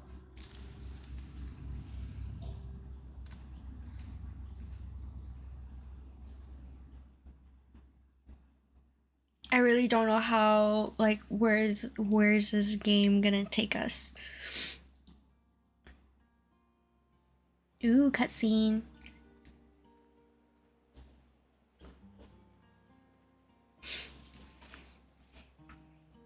I should apologize to Kaine and Emil, but what good would that even do? I got a fire going What's that? Campfires are weird. I'm so happy to get to talk to you again, Kaine. Yeah, me too. I tried everything I could think of to save you, you know. I polished you with a special cloth. I poured warm water over you. Wait, you poured water on me? Yeah, but it didn't really do much except make you all shiny. Thanks for saving me. I guess you noticed how I look different now. I'm sorry, Emil. I'm sorry for all of it. Well, I mean, this new form isn't all bad, you know? At least I can look at you when we talk, right? Hey, so why don't you tell me something about yourself? I'm not very interesting. Sorry. Come on, I just want to know you better. Please? Fine. This all happened when I was a kid. Before the whole shade possession thing. So like when she was getting bullied, it wasn't because she's half shade, because she became half shade later. So I guess, Sabrina, you were right. They literally just bullied her because she had no parents. But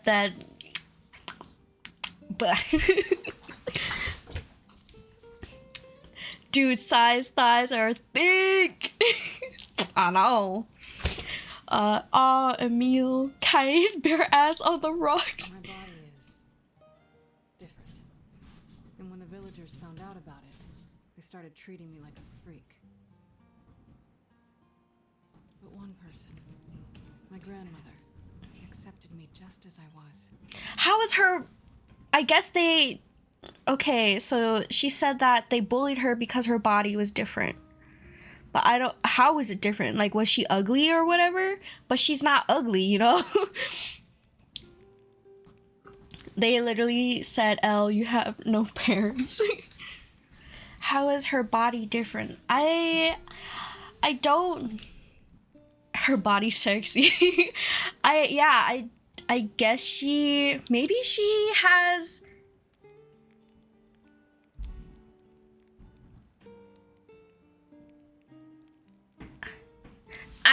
I wanna Google this. Why was Kaine bullied?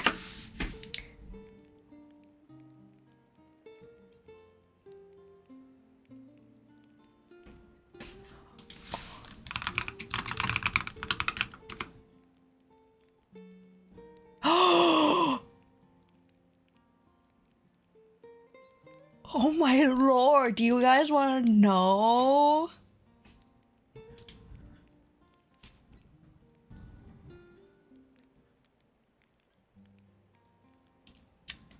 Ooh.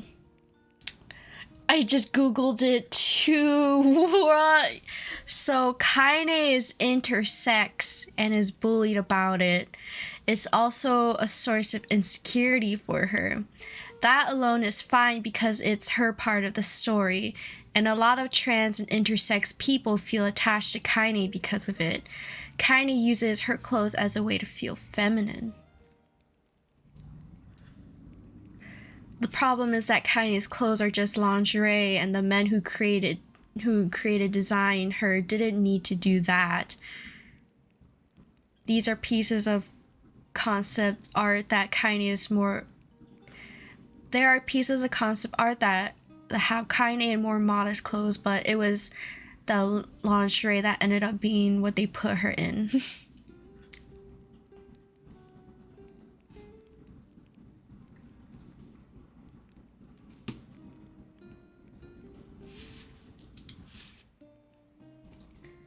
Maybe I shouldn't have...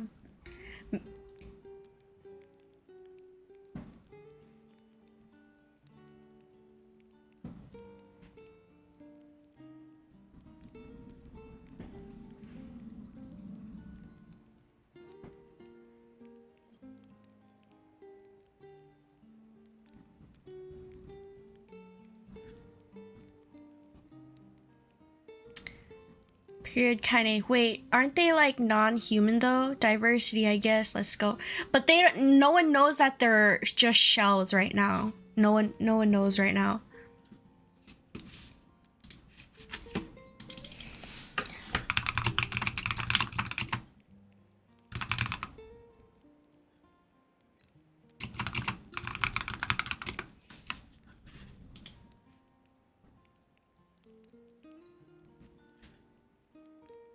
I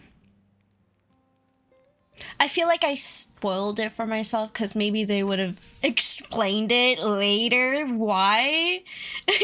It like maybe later they'll explain that she is intersex. Later, I don't know. But okay, it makes,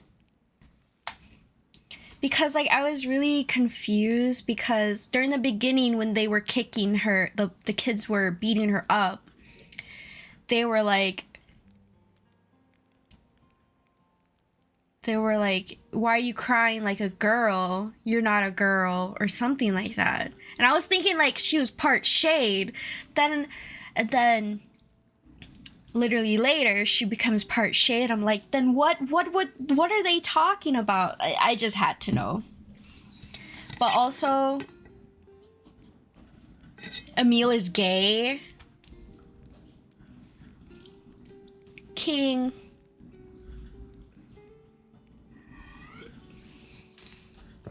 Because Emil said he wanted to be someone's wife in the last playthrough. Emil is gay. I mean, I could see that. Yeah, I think it was either in the last playthrough or the playthrough before that. Oh, it was the last playthrough with the red bag guy. The red bag guy that died. They were talking about marriage and stuff like that, and then Wise was like, one day, Emil, you'll have someone as your bride, and or something like that. And then Emil was like, I want to be the wife, or some shit like that. I don't know. It was funny. No matter how bad things got, she gave me the strength to keep going. She's really special to you, huh? Yeah. Oh, hey! That gives me an idea. Since we cured your petrification, we should start looking for a way to cure your possession and my body. I know we can do it if we all work together. Heck, it'll probably be super easy. Let me guess. More warm water? Okay, can we just forget I told you about that? Aw. Kaine is only nice to Emil.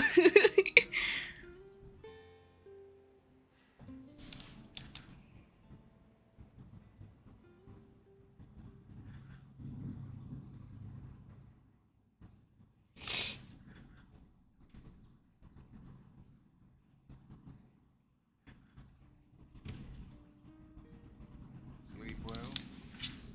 Sure. And yet your red eyes tell a different tale. Don't be so hard on yourself, lad. I need to go see Devila and Popola. Very well. Yay, we're playing again. What might that be? It's Mom's diary. I have not heard you speak much about your mother. I have a mother. She got the black scroll and died when I was little. Oh. My apologies for bringing it up. It's all right. I can barely remember her face anymore. This is the only thing I have left of her.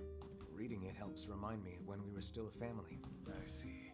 But the final entries get a little strange. In what way? Well, here, take a look. Oh God. Please, I don't want to read. Say there, can you not hear me? Who? Why are you standing about like a slack-jawed ninny? Sorry. Felt like I was... Oh my lord, who is that? Sleeping on one's feet is quite the talent indeed. Come now, there's the door. Right. Let's go. I'm a DILF. I became a DILF. Oh my god.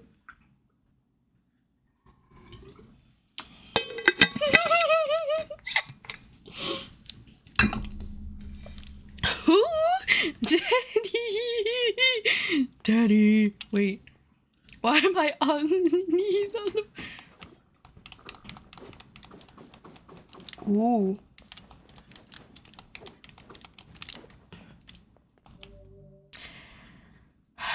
Beyond this point, you're unable to save until the battle's over. Do you want to go through the door? Sure.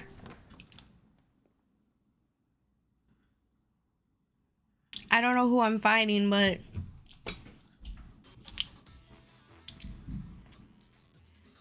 This is the world of the recycled vessel, created to avoid the destruction of all.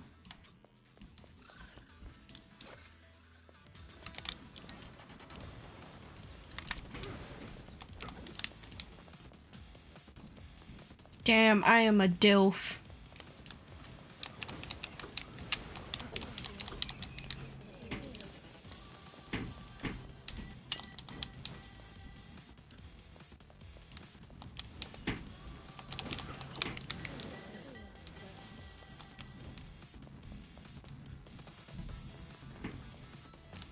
Music slaps.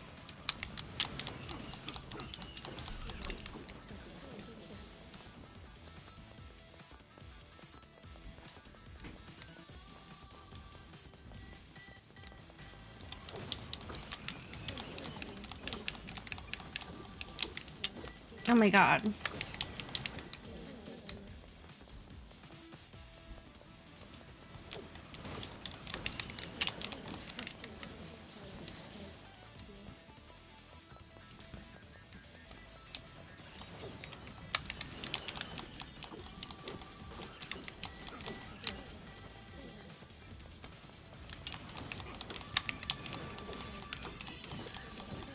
Ow. Damn, my muscles are so fat. I take no damage.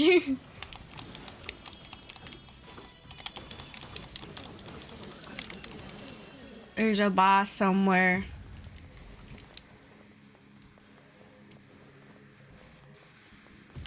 Oh, oh, oh.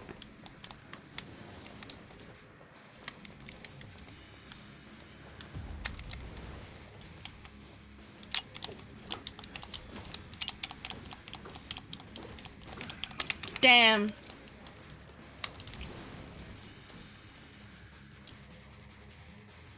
He's buff.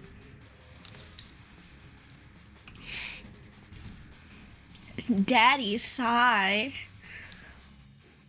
The black scrawl, a lost destiny, a white book, a false truth. What is this? Why does the graphics look like this?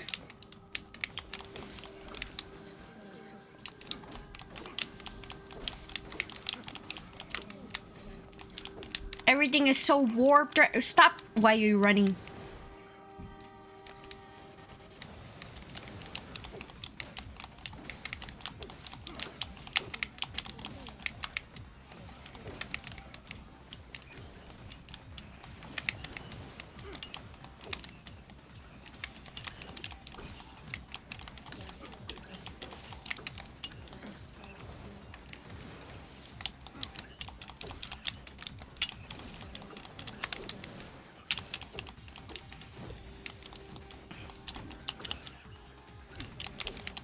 I can't see with the tree in my face.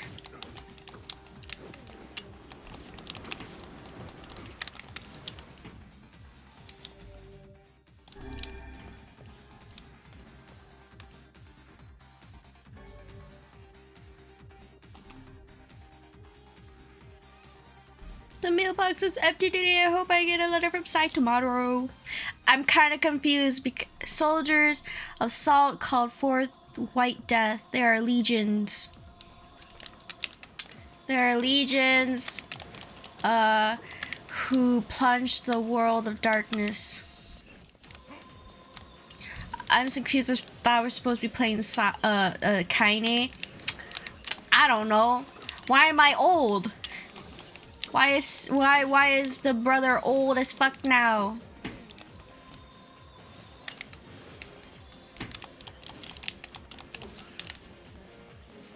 That's the real question. Ow.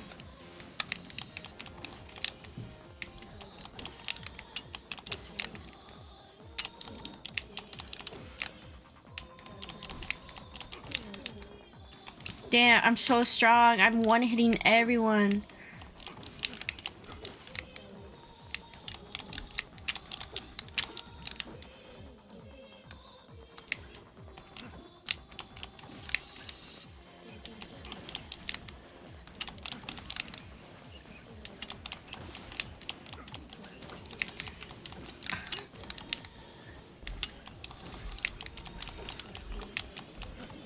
What the fuck?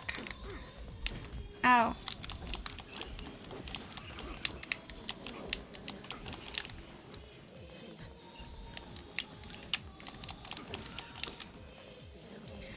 How much longer?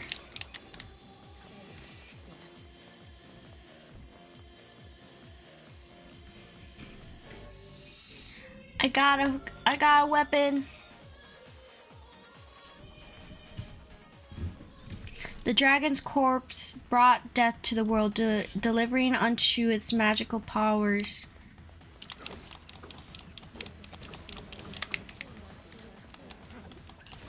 Is this just like mini stuff?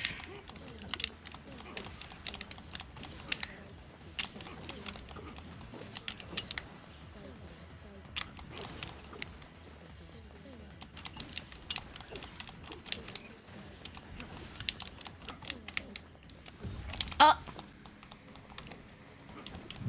it's a hermit crab. Oh.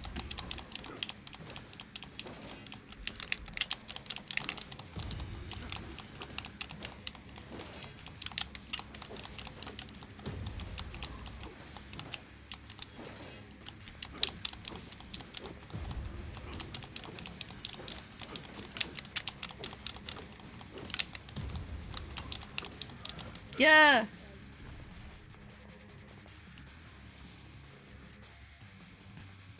I can't even see my face.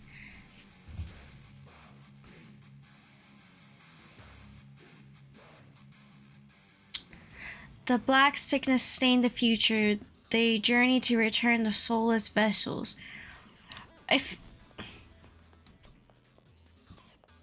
Why do I feel like I'm playing an old school game?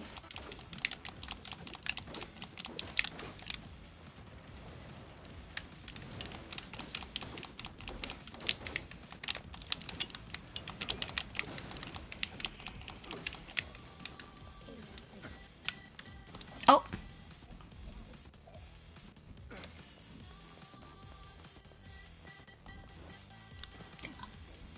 Why did I do that to my...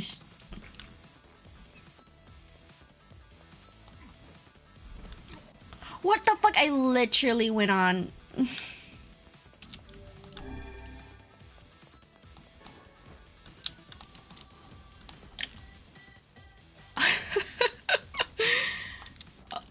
um...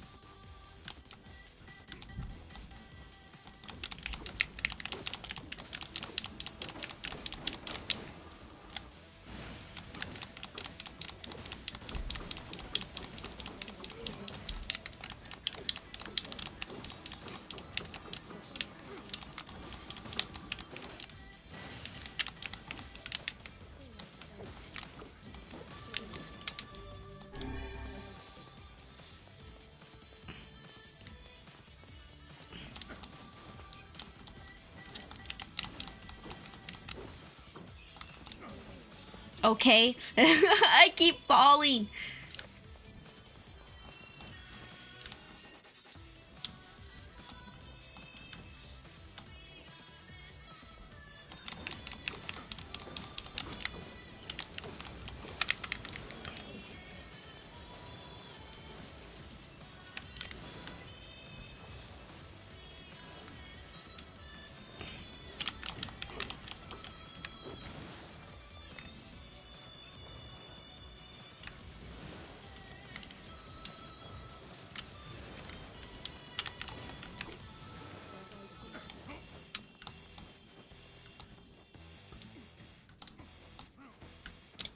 I literally went on it. I don't know what.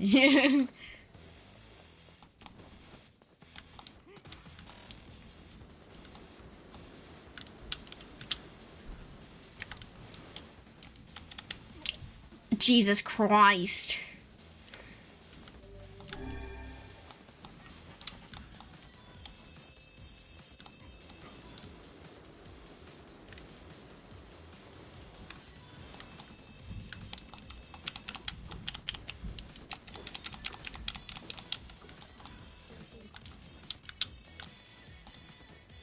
Ooh.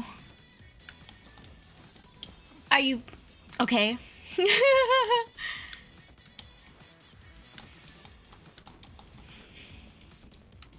Oh, hello, I literally just got here.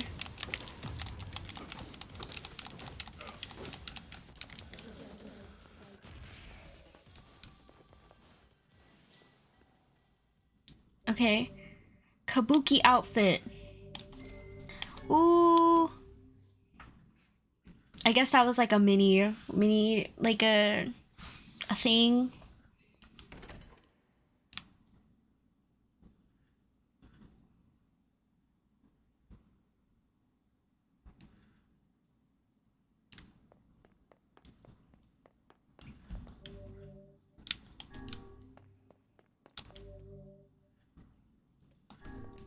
How do I leave?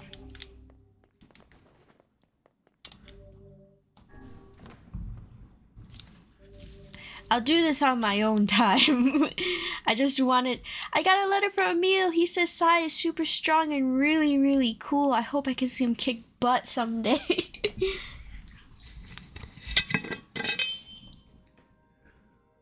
My word.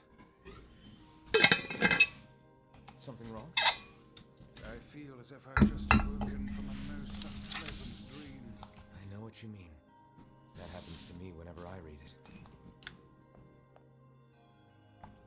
I'll do that on my own time.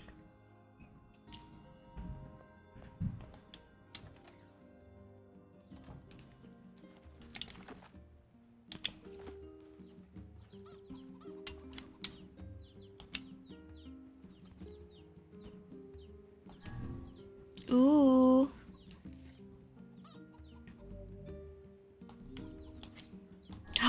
I get to do the quest.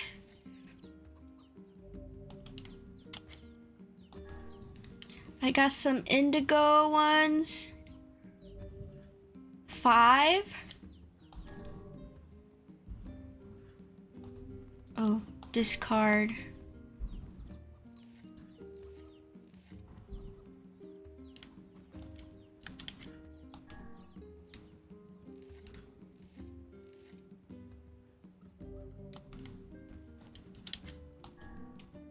I can do the quest now. I got that.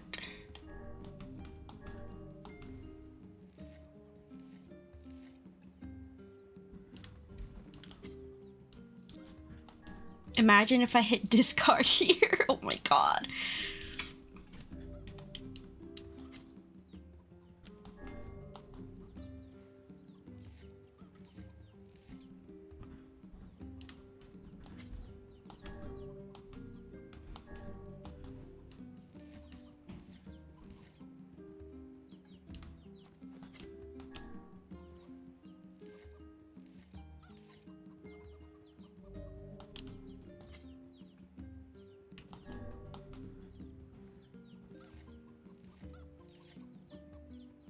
I guess like the beginning part is just to learn about Kaine. Like we'll see like some like when you know there's like some parts where Kaine is like not here. Maybe we'll see like what they're doing. Okay. I need to YouTube pink moonflower seeds near.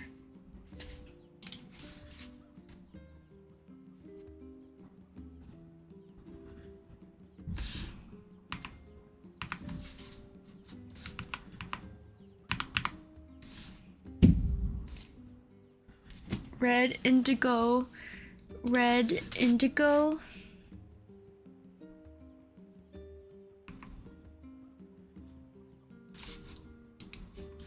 But people did indigo, red, indigo, red.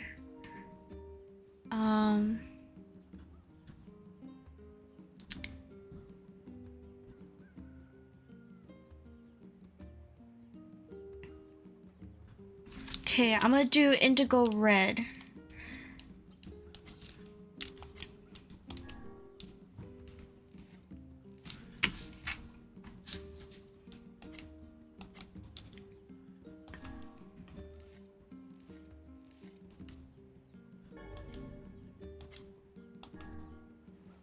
I did not read that.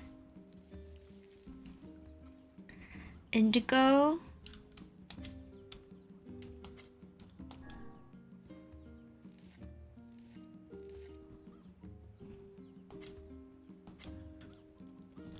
Red.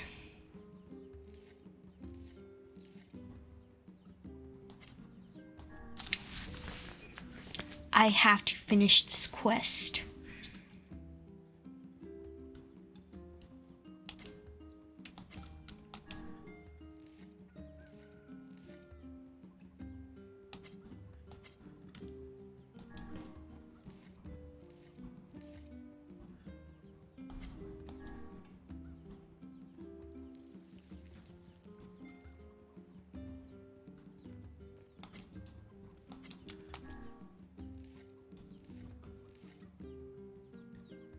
Indigo, red, indigo, red.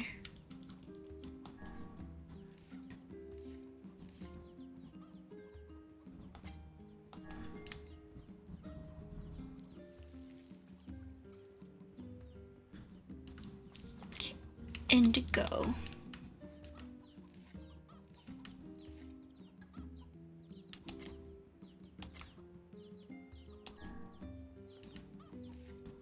And I only need 10 pink ones.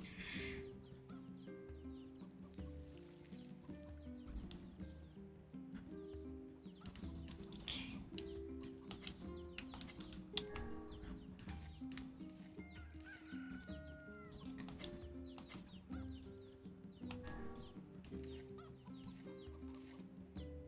And with the bounty fertilizer, it gives me about like 4. So if I get like 3 pink flowers, that would be amazing.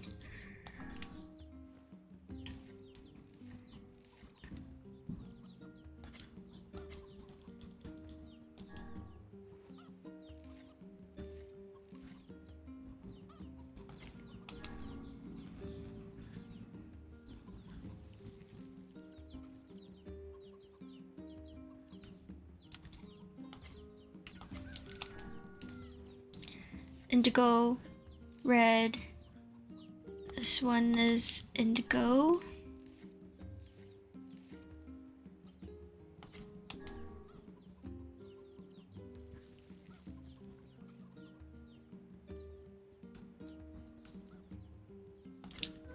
Red.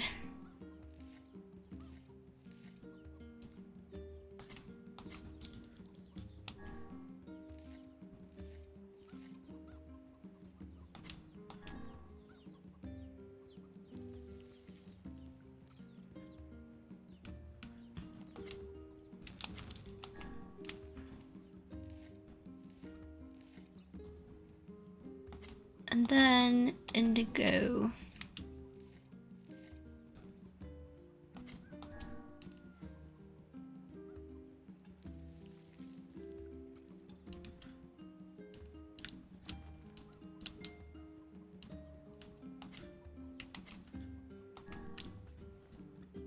One more row.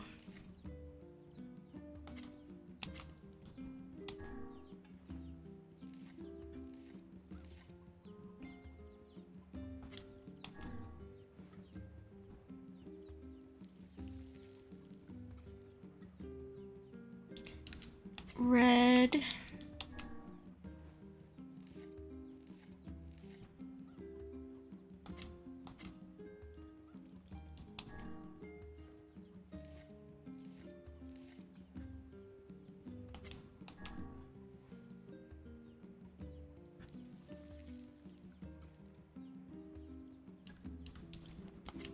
Indigo red.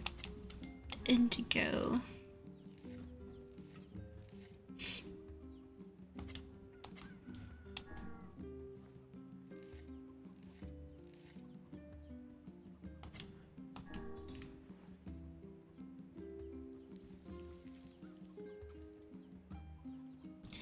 Indigo red, indigo. This one's red.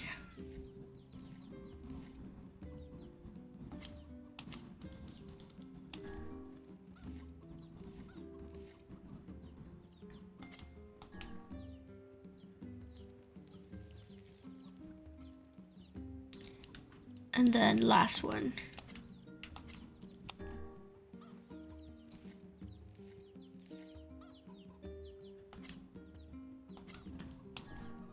Okay, so hopefully I get some pink ones, then I can finish this side quest, because this is way too tedious for no damn reason.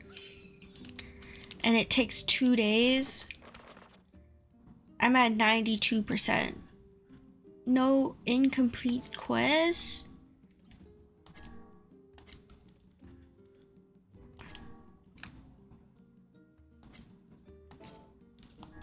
I guess I gotta pick it up again.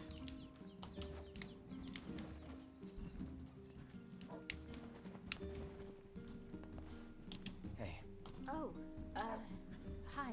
I kinda thought you'd never talk to us again.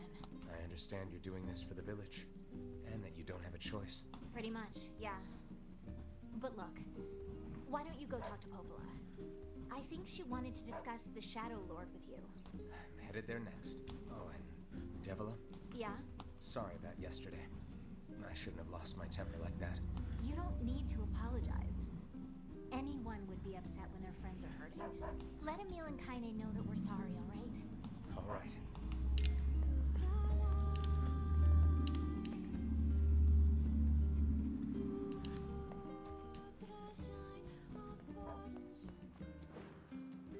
I don't trust her.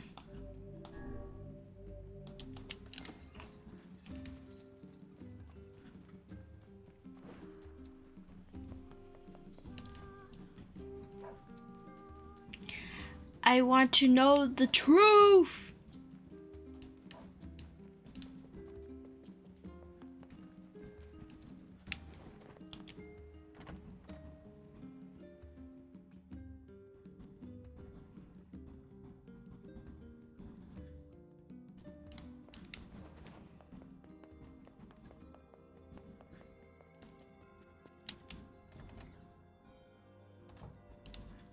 Popola?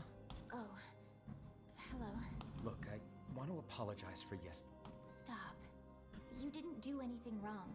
Yeah, but neither did you. You're just trying to protect the villagers. And I jumped down your throat for it. Kind of you to say so. Regardless, please don't let it trouble you. Ahem. I believe there was something you wished to discuss with us. Oh, right.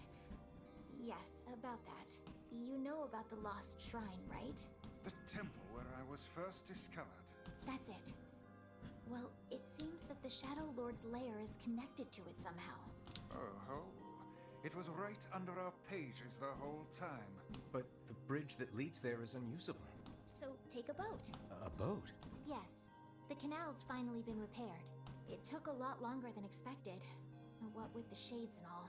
I also asked them to provide a boat at the path to the Lost Shrine's back entrance. The ferryman will let you use it free of charge. That should make it easier for you to move from town to town.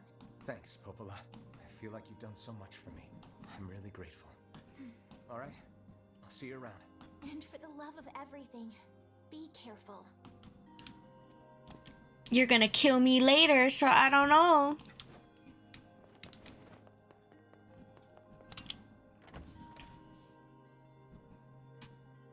Last night, Sai told me stories until I fell asleep. I don't remember anything he said, but boy, was I happy. The path above the entrance to the shopping district should lead to the boat landing. How excellent to know the canal is finished. Hopefully this puts our days of running all over behind us. The faster we can move, the faster we can save Yona. Let's use it as often as we need. Yona. I want to sell some stuff.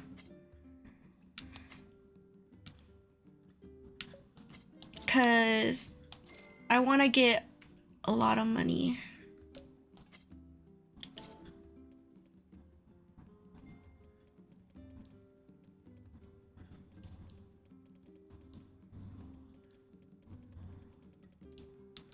Actually, Shop here more often, yeah?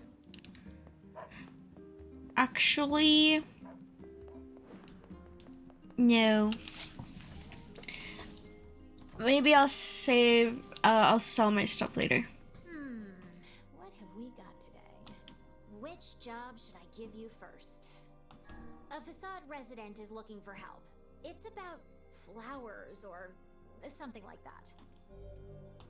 I wrote down the client's location. Yeah, that, I know that.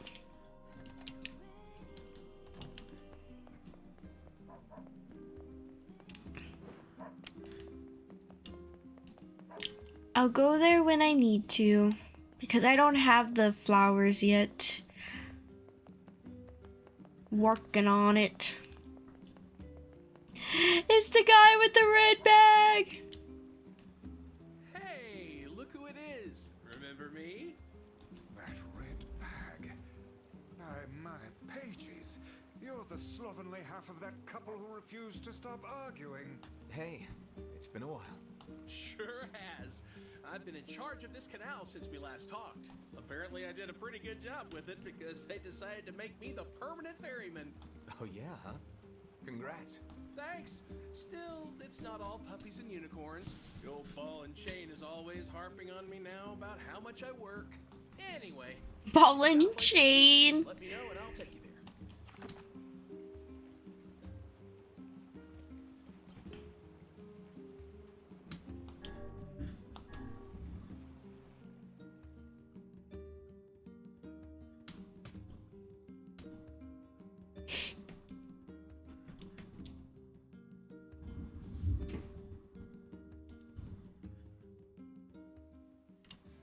The Lost Shrine's up ahead, just past this cave.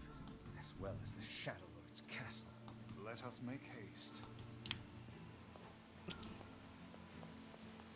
I do not trust men who call their wives ball and chain. Red flag energy. Well, he dies anyways, so it doesn't matter.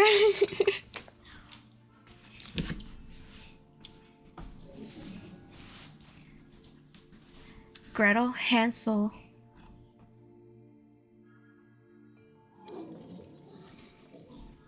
What do you want? Go away, dirty, defected swine. I'm not like you. I'm different.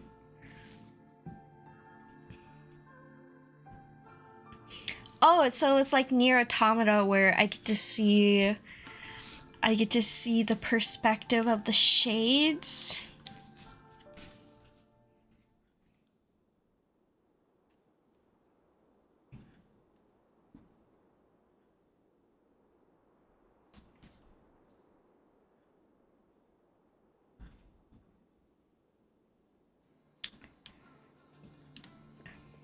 After I get to this part, like end this part of the story, I'm probably gonna end stream perhaps.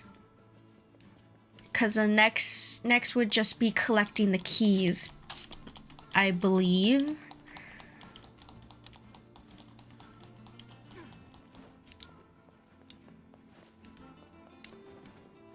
And I can do that on another day.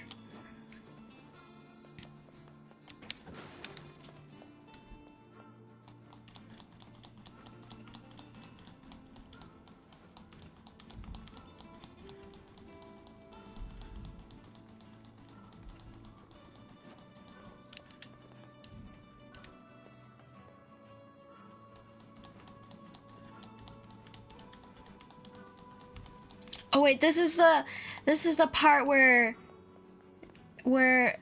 no wait, never mind. Or cuz Kaine already went berserk, I think.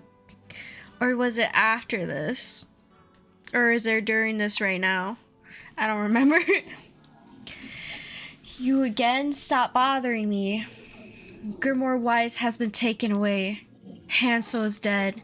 There's no reason for me to exist anymore. My life is over. Just leave me alone.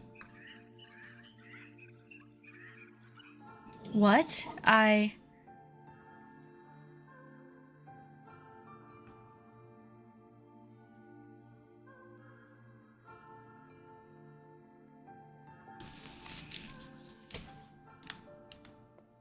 Ain't you excited, sunshine? We finally get to bathe in blood. Don't talk to me. I want to kill so bad I can barely stand it. Oh damn, Kaine.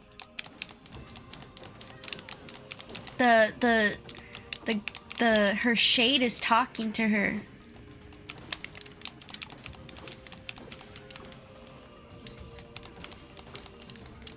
I'll take all your kills.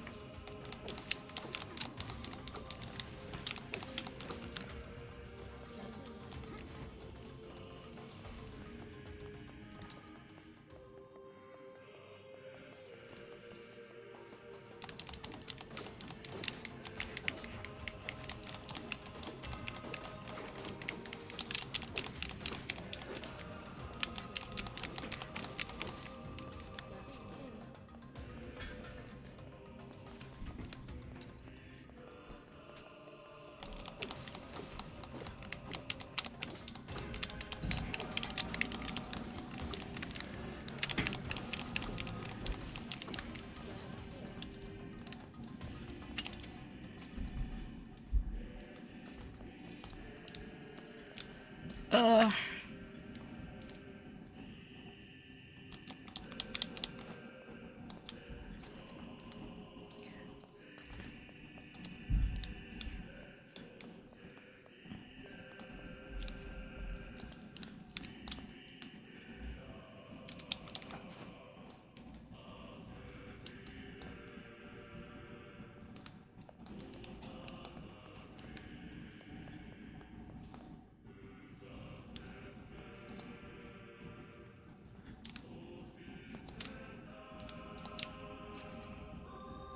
This is all too easy. Yeah.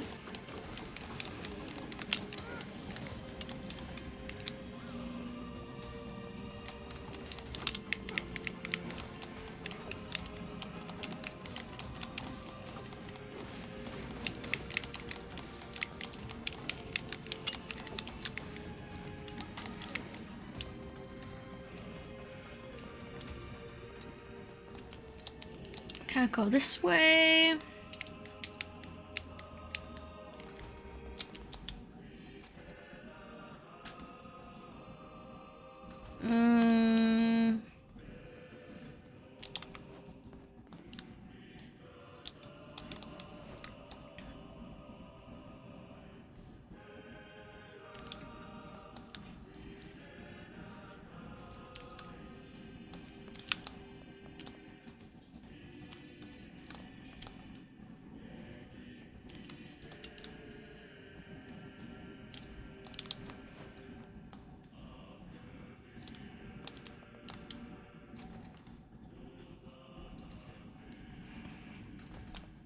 Gotta move this.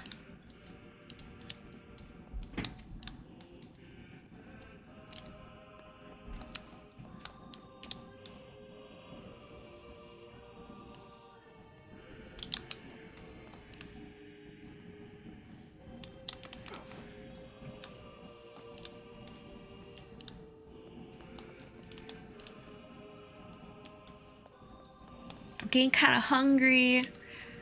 What should I eat for dinner? I already had ramen for dinner.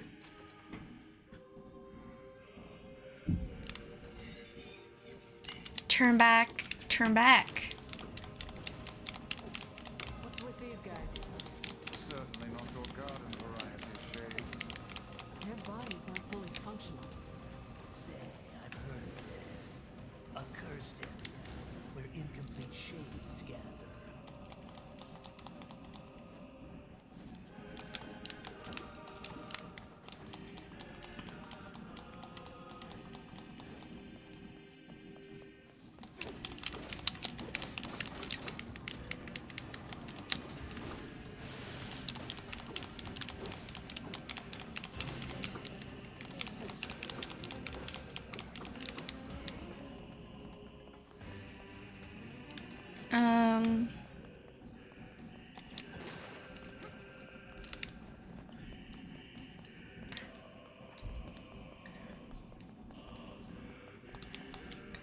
More doors.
I'm hungry.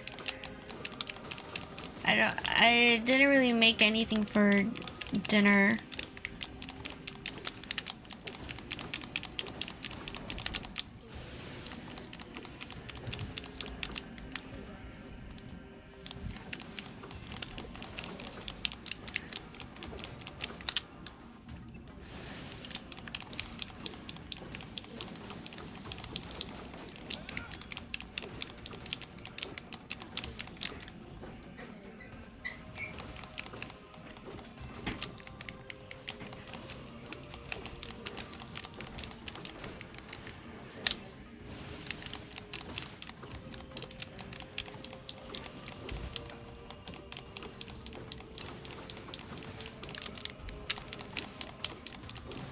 Yeah.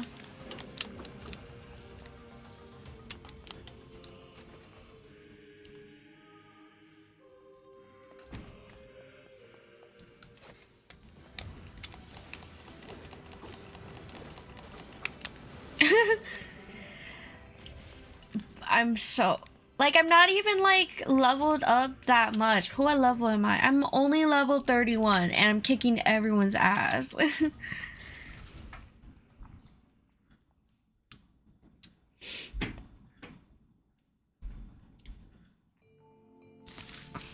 I bought veggie straws. I treated you all poorly. I mocked you, betrayed you, all because you went just salt after the change was complete. But after all this, I think I can understand you. I think we can speak as equals. This makes me very happy. I hope we can spend the rest of our life.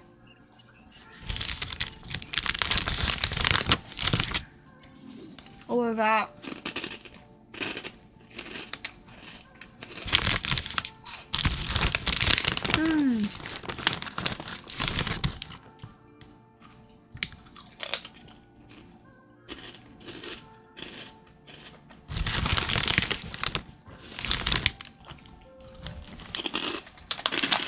Delicious.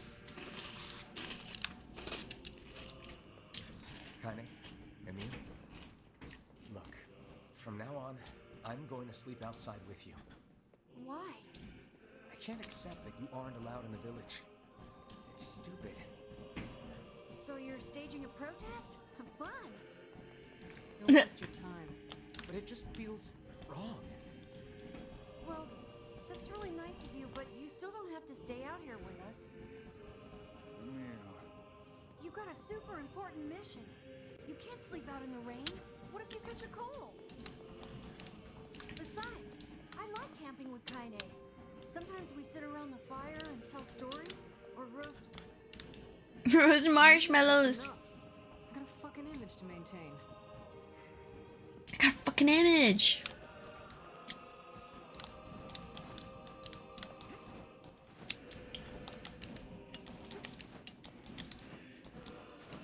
We seem to be surrounded by a mob of helpless puppies.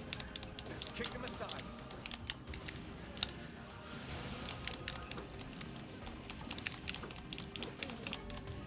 A hole.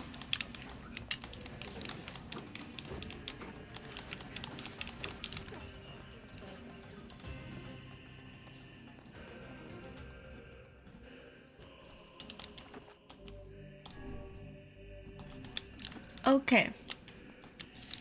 We made it.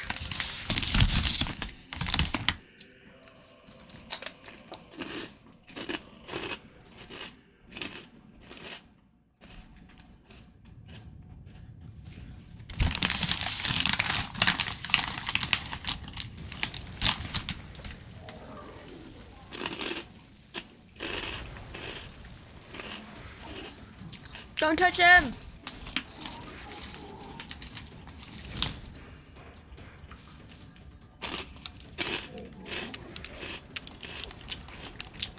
What's going on? There's dozens of them!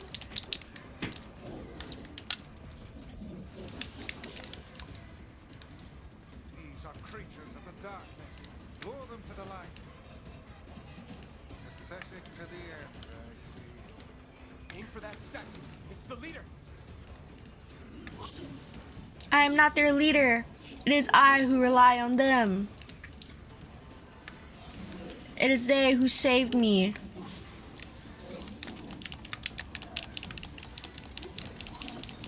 Stop hurting my friends.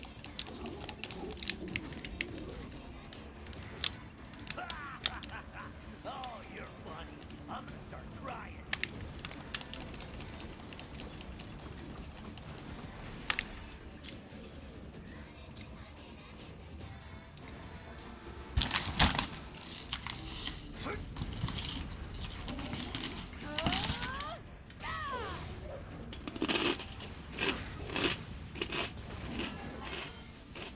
Have you felled the beast?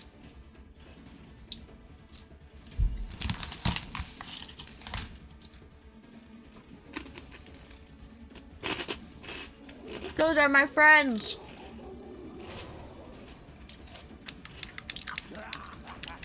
This is one stubborn son of a bitch. Damn it, damn it! Hey there, sunshine. You ain't feeling bad for this week, are ya? Ain't no turning back now. You got a lust for blood. Embrace the slaughter. All we know is the thrill of battle. Ain't that right, Kaine?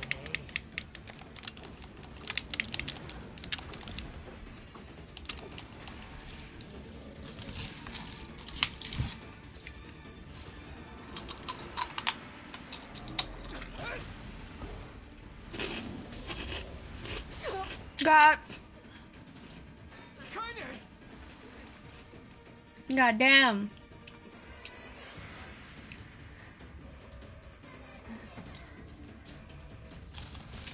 Oh, you're kidding me.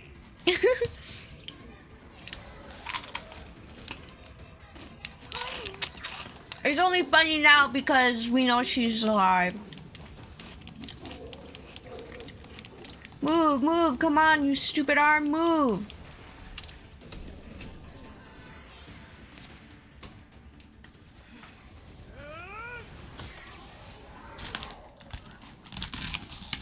Veggie straw ASMR.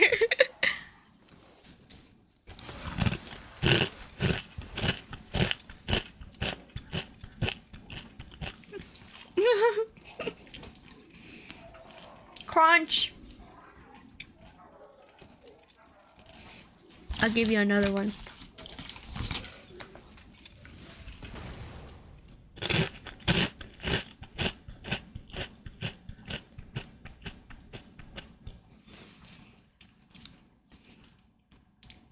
Kaine, are you all right?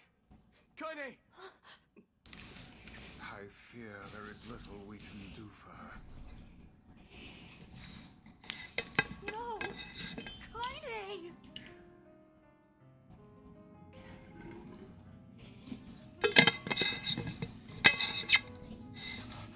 What is happening? It's all over for you, sunshine. Kaine! Kaine!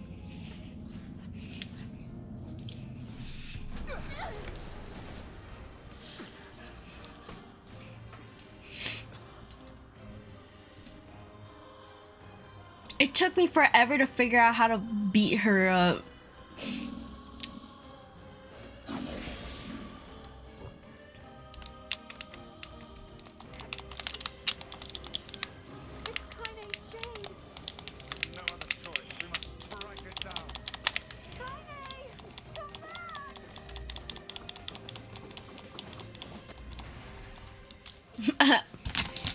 A true friend. Cause before I couldn't figure out how to defeat her. Like she had no health. But couldn't defeat her. I couldn't hold it back. I can't be with. We're always going to be together, Kaine. If you transform again, we'll just stop it again. As many times as it takes. I don't care how tough it is. We're gonna get you back.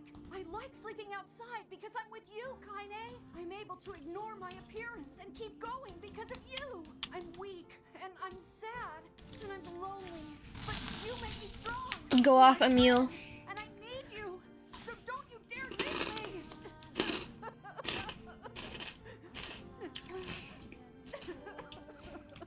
All right. Stop crying. And thanks. I'm all right.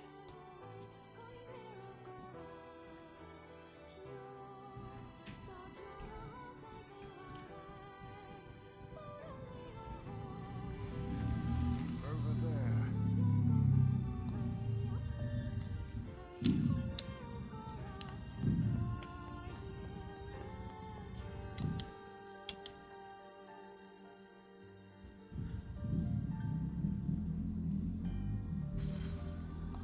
And what is this? It's me. It's got some kind of writing on it, but I don't know what it says. How remarkably useless of you. Well, let's ask Coppola.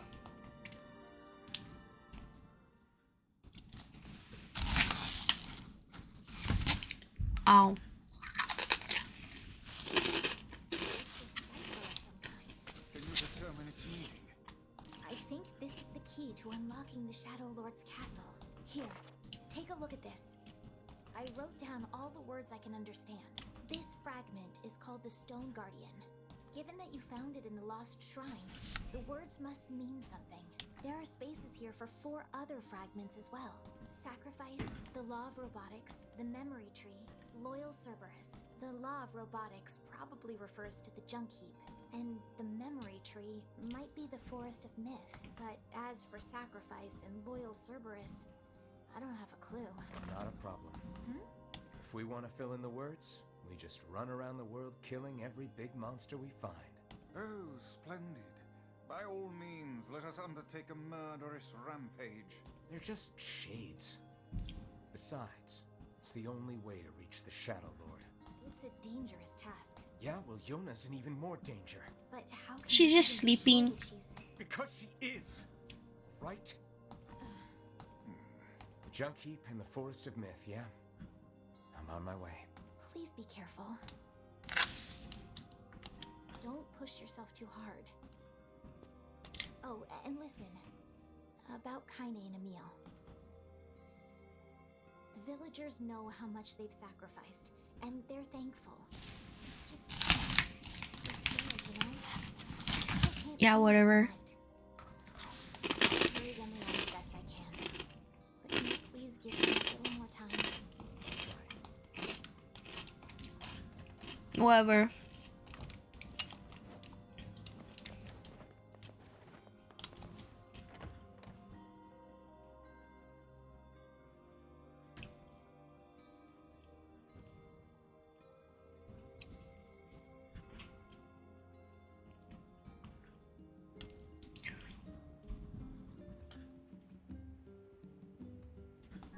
Popola said we might be able to find a key fragment in the Junk Heap. Perhaps we can find a clue at Two Brothers' weaponry. Yeah. I decided a long time. She trusts me to. False hope is... Yay! I guess we're replaying it again. There's only like subtle differences so far.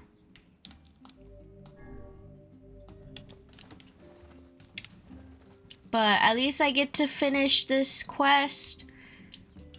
The planting quest. Stupid chicken.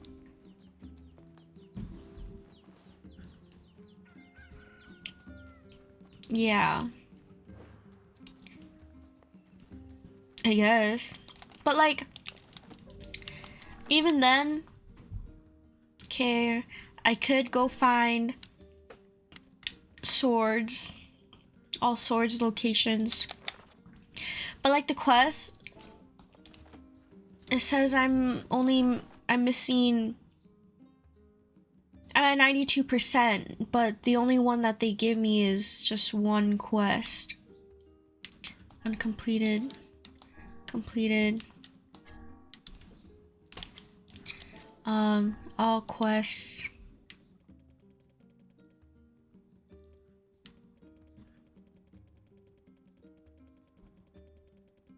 Pretty sure, I don't know. Moon key. Yona's ribbon. Oh, don't not discard.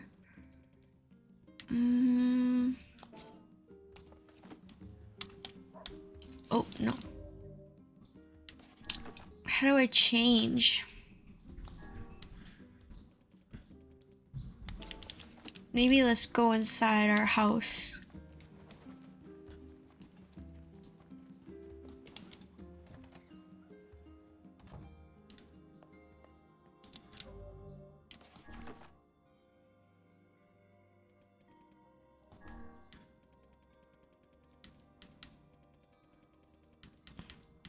Just maps.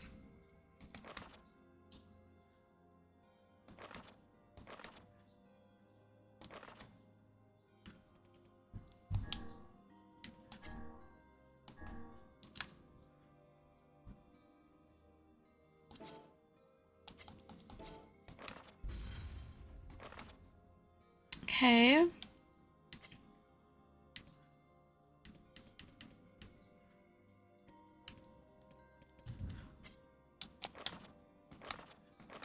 I never really looked around in this. I don't know. I'll probably look. I don't know. I'll have to see. I know you can change your outfit.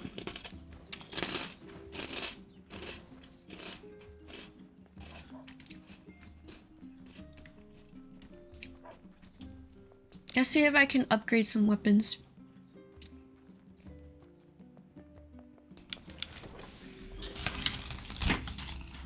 I decided to go look for a flower on my own, and it ended up causing trouble for Sai. I hope he doesn't hate me.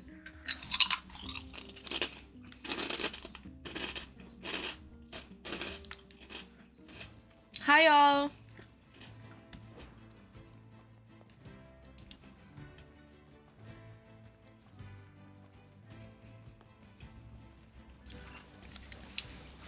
I'm just munching.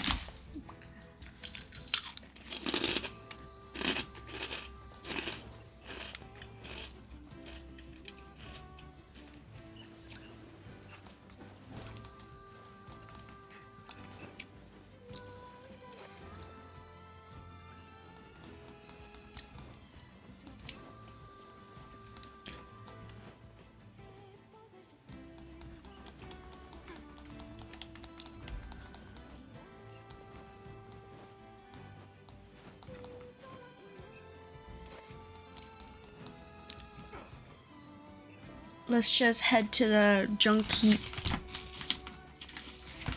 Or at least talk to the brothers.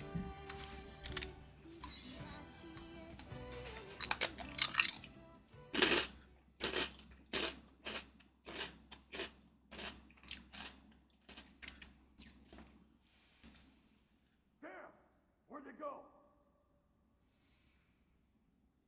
Get him! Don't let him escape!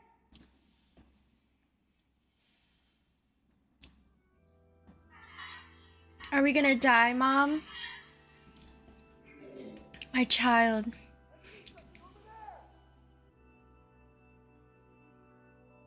You're almost grown up now, my child. Stay strong.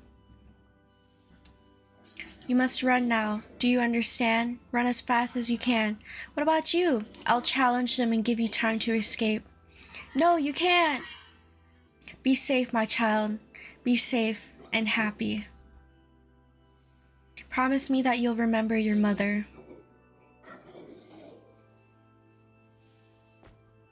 Mom! Mom, wait! Let's go together! Mom!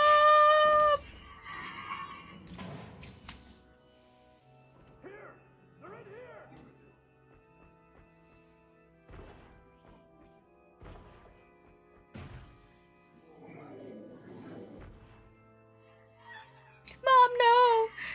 Don't leave me!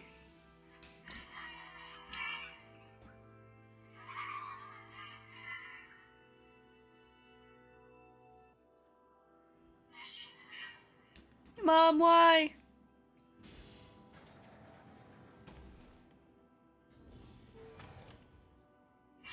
Who's there? I'm Khalil. What's your name? Military defense robot, P-33. You are an intruder. You must be eliminated. Error. There is something leaking from your eyes. I'm crying, you big dumb robot. I miss my mom. What is crying? Who is Mom? It doesn't matter. I can't see her ever again because she's dead. My creator is also dead. He perished hundreds of years ago. Hundreds of years ago? Really? 874 years, 10 months, 14 days, 4 hours, and 43 minutes. 44 minutes. Aren't you lonely? I am incapable of being lonely, or missing others, or crying. I'm crying because I don't want to die. You will die. If the humans catch me, they're going to kill me. Why will they kill you? Wah! I will not permit the humans to kill Khalil. Huh? Military defense robot P-33 will protect you. You're gonna help me? P-33 is charged with defending others. P-33 will defend Khalil. Oh, hooray! Thanks, robot. And since we're friends now, I'm gonna call you Beepy. My cough won't quit today. I bet Sai would have rubbed my back if he was here.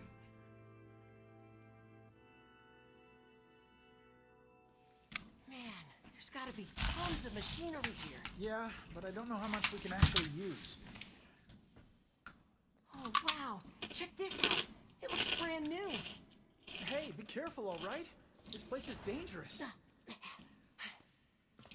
I'll be fine.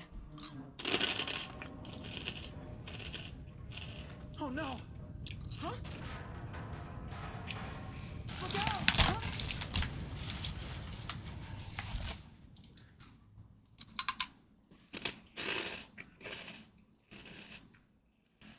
Huh? Huh?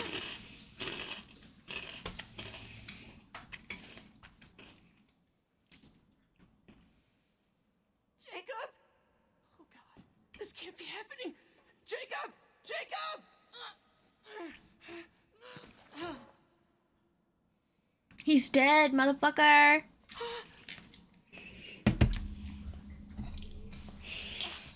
He blames the robot, but he did it himself. And that's his trauma.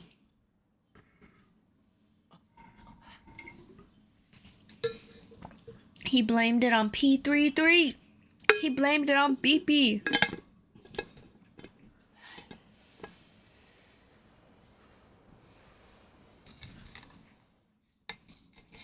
But we know the truth.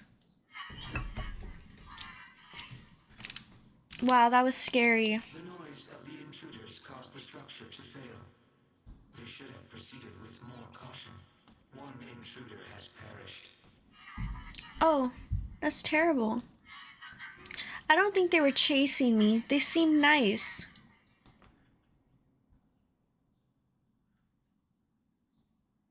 But then he went psycho crazy. The Junkie. Perhaps we should speak to the brothers. They might know something about this.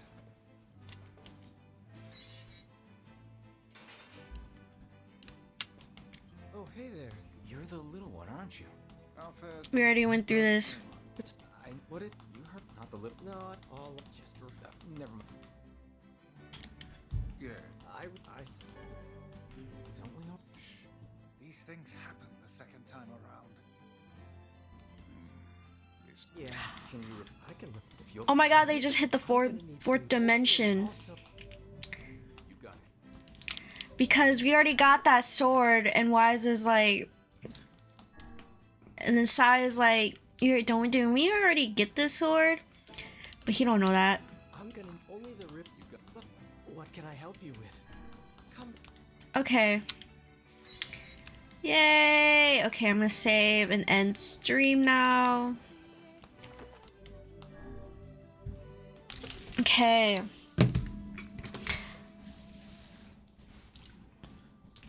Yeah.